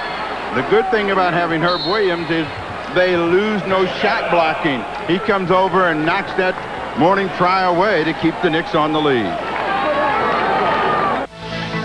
Miller Genuine Draft presents Genuine Moments. In today's Miller Moment, we take a look at two great centers out of Georgetown University. Patrick Ewing led the Hoyas to 3 NCAA finals and a championship in 1984. And hitting the NBA this season, Alonzo Mourning, who registered over 2,000 points and 1,000 rebounds in his collegiate career and finished this season as runner-up for Rookie of the Year. In recognition of this moment, Miller Genuine Draft will donate $1,000 to the Thurgood Marshall Scholarship Fund. Right now, let's go to Dan Hicks with the former coach of Ewing and Mourning.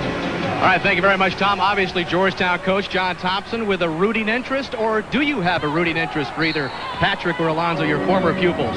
Well, I'd like to see both of them do well because they've worked hard, but we go on the seniority system at Georgetown, so we have to go with Patrick right now. Alonzo's struggling a little bit today, but what does he have to do to get back into the game? I think he's having more trouble with his back than he's letting on. Charlotte seems to be getting into more transition. I don't think they can play with the Knicks in half court. They have to press and run in order to beat them, I think.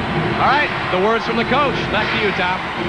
All right, Dan, and when Mourning and Ewing and Dikembe Mutombo get together for their summer games down at Georgetown, Thompson says he's often tempted to break it up and get so rough.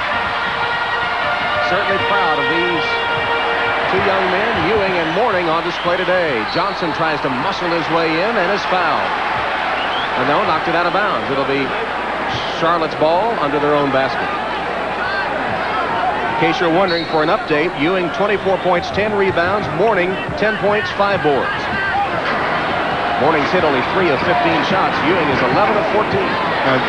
This is a shot that Mourning can make, but they're going to be working against the clock. Gill on the way to the hoop. And one.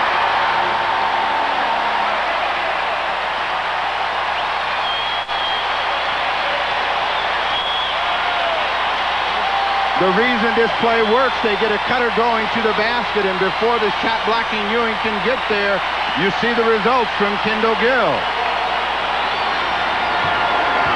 Hubert Davis on the foul as Gill tries to complete the three-point play.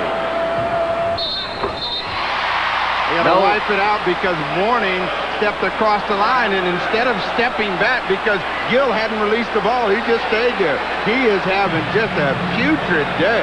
It is real rough for number 33 in Teal. Wipes out the free throw, and it remains a 4-point New York lead. This is the closest Charlotte has been, though, since early in the second quarter.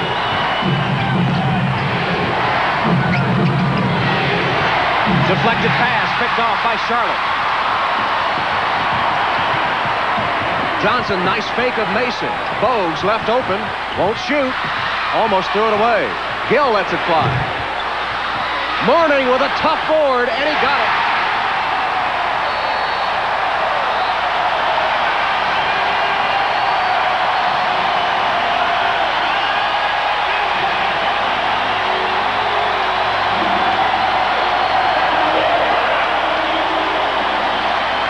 just when you think they're going to die, they do something to stay in it and bring this cloud back in it. Alonzo Mourning with a huge rebound and a putback. Miller Lite, an official sponsor of the NBA on NBC. Welcome back to the Hive. Only the third appearance for the Hornets on NBC. Well, it's like a religious experience here. It is Sunday, and they're having a revival inside, and it's all because of the pressure of Bogues and Dell Curry. The Hornets just won't give up.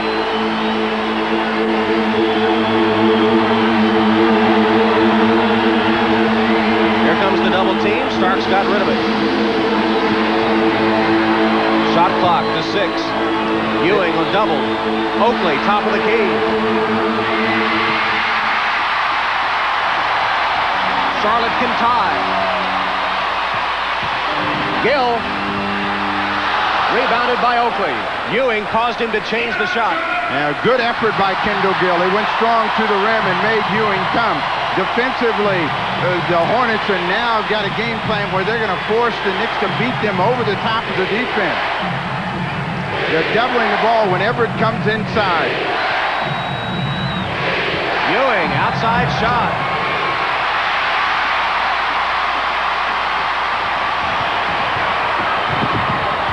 Mourning has it taken away by Anthony.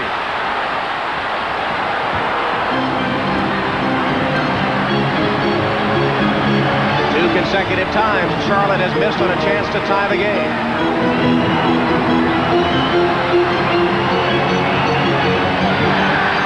Mourning knocked it away from Ewing. Knicks lead by 2, 84-82. 6.5 minutes left in the game. Doc Rivers coming in and telling John Stock, let's pass the ball, let's move. 6 on the shot clock, trying to figure out a way how to get some offensive rhythm back as the Hornets have become disruptive. See if they recognize the shot clock. Ball away by Ewing. Bogues leads the break, 3-on-2. Johnson. No basket, missed it anyway, and an offensive foul on Larry Johnson of Charlotte. Decisions, and Muggsy Bogues has been trying to reward the big people, but on the other side, he's had someone that could have finished the play. Larry Johnson trying to come through, doesn't get anything but the foul. 3 consecutive possessions with a chance to tie, and Charlotte can't get it done. Larry Johnson is bleeding, so he's got to come out of the game.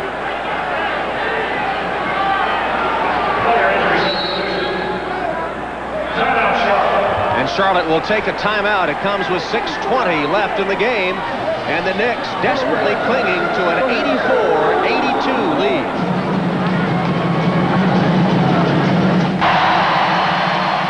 Charlotte calling that timeout so they can get Larry Johnson patched up and keep him in the game.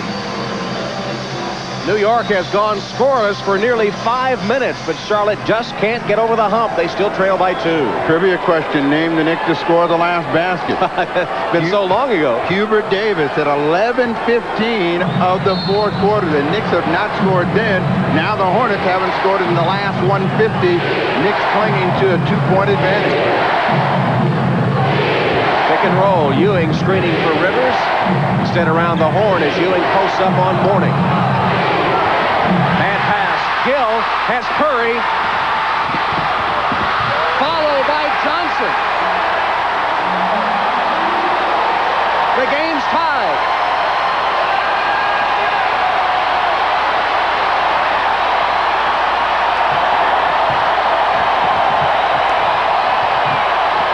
Rivers fell down but got rid of it. And the Hornets have succeeded in making it a helter-skelter game. Rivers is fouled.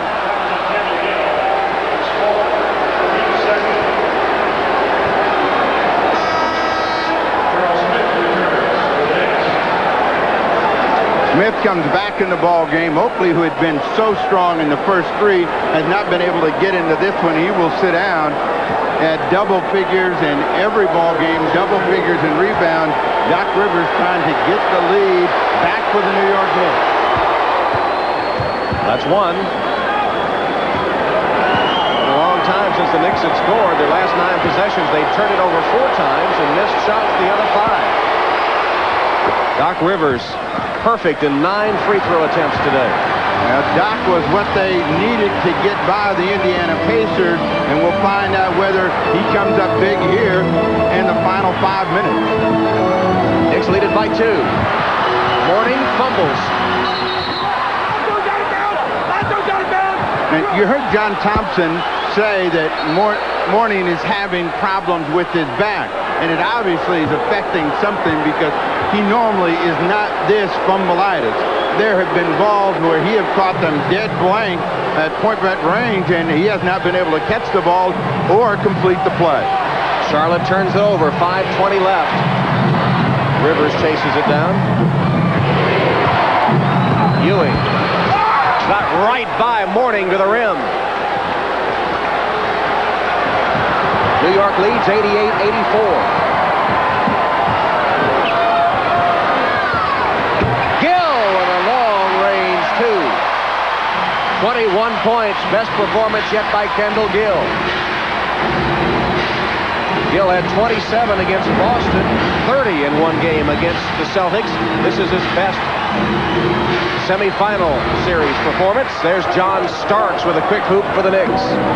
Starks has been quiet at the offensive end, and most of the time when they force him to handle the ball, they usually get him making a mistake. We'll see if they can keep the ball out of Doc Rivers' hand. Bad pass by Curry. Del Curry just threw it right into the teeth of the New York defense. Curry just seems a step slow mentally and physically. Well, he's trying some high-risk plays, and if they get through, they're spectacular, but the judgment hasn't been there. Kendall Gill almost knocked it away. Mason to Ewing. Smith kept it alive. Mason scrapping, picked up by Gill. Gill tried to leave it for Johnson. It comes to Curry. His three-pointer off the mark. Curry a liability in there at the moment for the Hornets. 3 minutes, 45 seconds left in the game. New York with the ball up 4.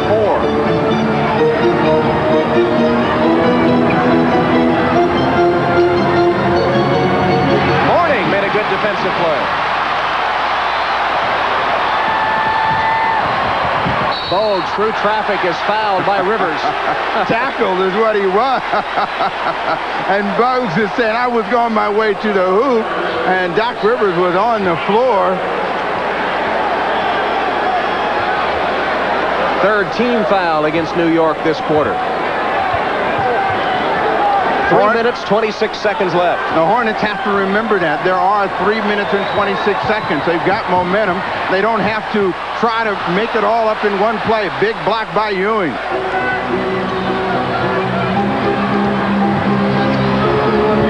Starks to Ewing for the slam.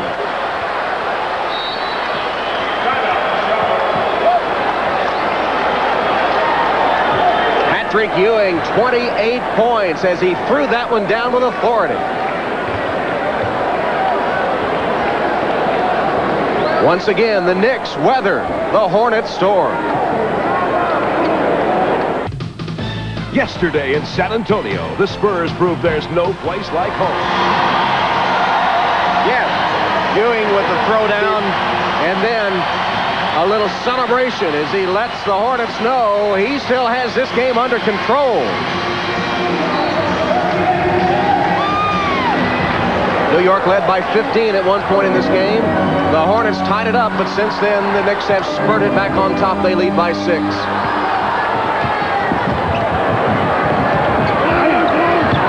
Inside Mourning, double team. Put it up anyway, and Ewing fouled him. No. They say jump ball, held ball. No foul. Patrick Ewing has got his act together as he has come up and made some huge plays. He smothered that play, and we'll see if the Hornets can make one more charge here. Mourning and Mason jumping it up, and the ball finally knocked out of bounds off Greg Anthony.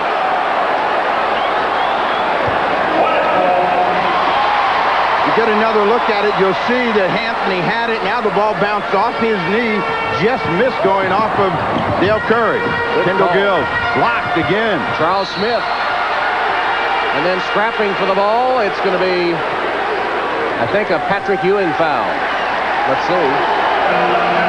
Yes. Number 4 on Patrick with 2:38 left. Tough shot here, but Smith has been up to the challenge defensively, and then Ewing pulls Mourning off the ball. They need a score. See if they can get Larry Johnson a basketball. He's got it.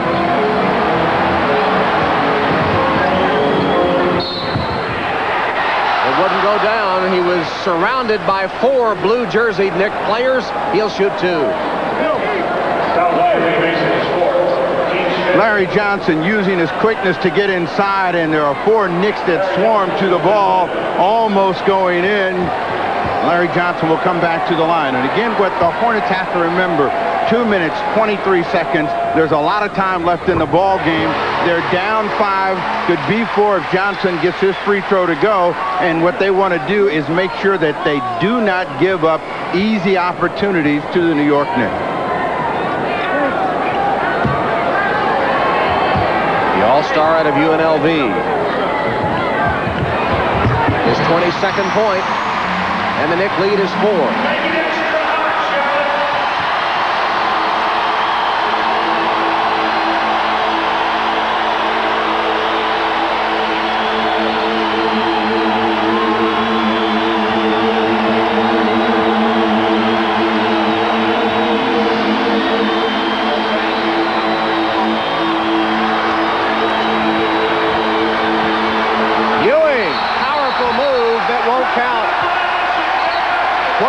Second violation, New York.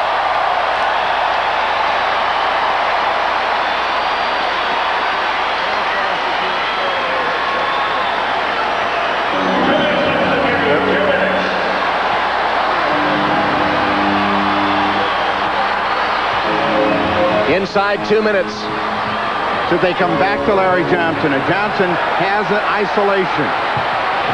Against Mason, Ewing comes to help and leaves Bogues open for the shot.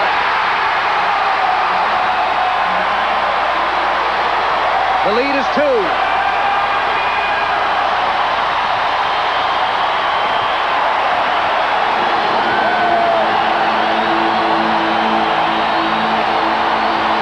The Knicks taking a long time to try to get into a set. They're going to be working against the clock. Smith down on the blocks, 5 seconds. Anthony's shot, rebounded by Johnson. 4-on-1, Charlotte. Gill is fouled.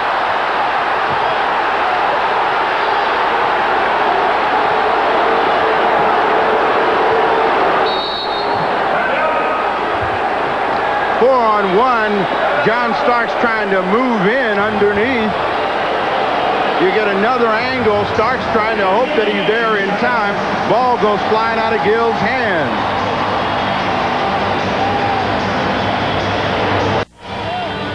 .113 left in the game. Charlotte just had a 4-on-1 break, trailing by 2. Kendall Gill took it to the basket. It was knocked out of bounds by New York. No foul, no free throws. Charlotte's ball when we return to action. And coming up at the conclusion of this one, Phoenix and San Antonio in Game 4 of their series, with the Suns up 2-1.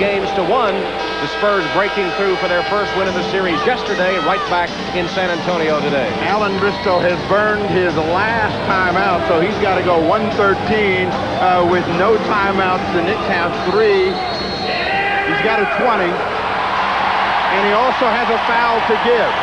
They have got the New York Knicks in a penalty situation, so if they can get the ball going to the hoop, they can possibly get the foul or the three-point play. So they got to get the ball moving to the basket. You could see Alan Bristow saying, getting the word from Bill Hanslick and T.R. Dunn, his assistants, that he has only a 20-second timeout left. Remember, they had to burn a timeout to keep Larry Johnson in the game after he was cut. Curry, a quick shot. Nothing but blue shirts for the rebound. with a penalty situation, you got to try to drive that ball to the rim. Curry missed that quick shot. Now they got to come back with a strong defensive effort. Ewing chases it down, misses in close, rebounded by Curry. Again, Charlotte with a chance to tie, 40 seconds left. Ewing and Mourning having a war inside. Larry Johnson trying to go one-on-one. Spins, turns, fires, yes!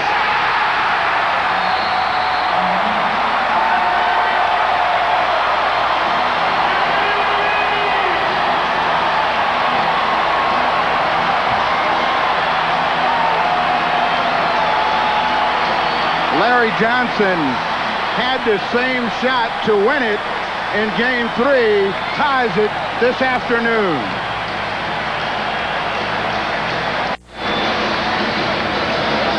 Tom Hammond, Steve Jones at the high of the Charlotte Coliseum. Game tied at 92 with 28.2 seconds left. Larry Johnson hitting that last hoop, raising the specter of another overtime game. Charlotte winning in double overtime here on Friday. And in fact, the New York Knicks have gone to extra periods in 3 of their last 4 games.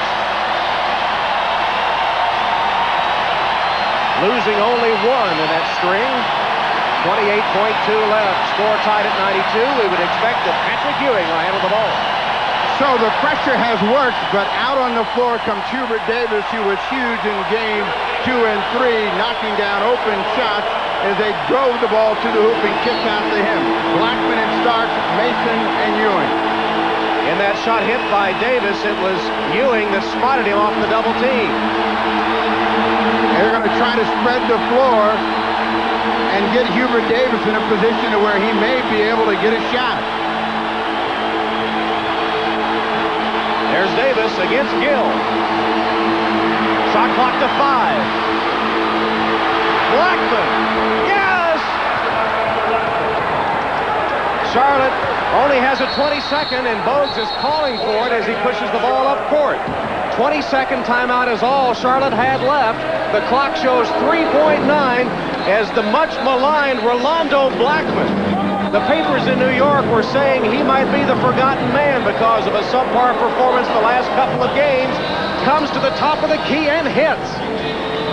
Blackman has been a huge clutch man throughout his career, but has not been able to perform those miracles for the Knicks. But today, cool as ever, Blackman knocks that one down, and we'll see if the Knicks can defend in the final 3.9. Blackman in his 12th year, a 4-time All-Star with one of the biggest shots of his career. Well, Davis was clearly rattled and had no idea what to do with the ball, and was fortunate that Blackman was coming around the other way. They left him open. He delivered. You could see the shot clock was at 2 when Blackman let it go bottom. 3.9 seconds left. If you're Pat Riley, you do not want to foul. You want them to make him shoot this shot. They got to make it to tie, so they got to beat you with a shot or win the game. Bogues lost it. 0.2 left as Ewing picks up the loose ball, and New York will go back to Madison Square Garden with a 3-1 lead. Muggsy Bogues holding his head in despair. Tried to penetrate and lost it. Trying to come through, lost control of the basketball. Ewing picks it up. The reaction from Stark. Well, the young Hornets kept swarming. They had a chance, but it's Charles Oakley and the Knicks that believe now as they head back to New York with a 3-1 lead. 94-92 is the final score, and the clutch shot, the game winner, off the hand of the veteran from Kansas State, Rolando Blackman. So the final score, New York 94, Charlotte 92. Stay tuned. Coming up next, the Phoenix Suns and the San Antonio Spurs. This is Tom Hammond with Steve Jones and Dan Hicks saying so long from Charlotte. The second half of our doubleheader coming up next. You've been watching the NBA on NBC.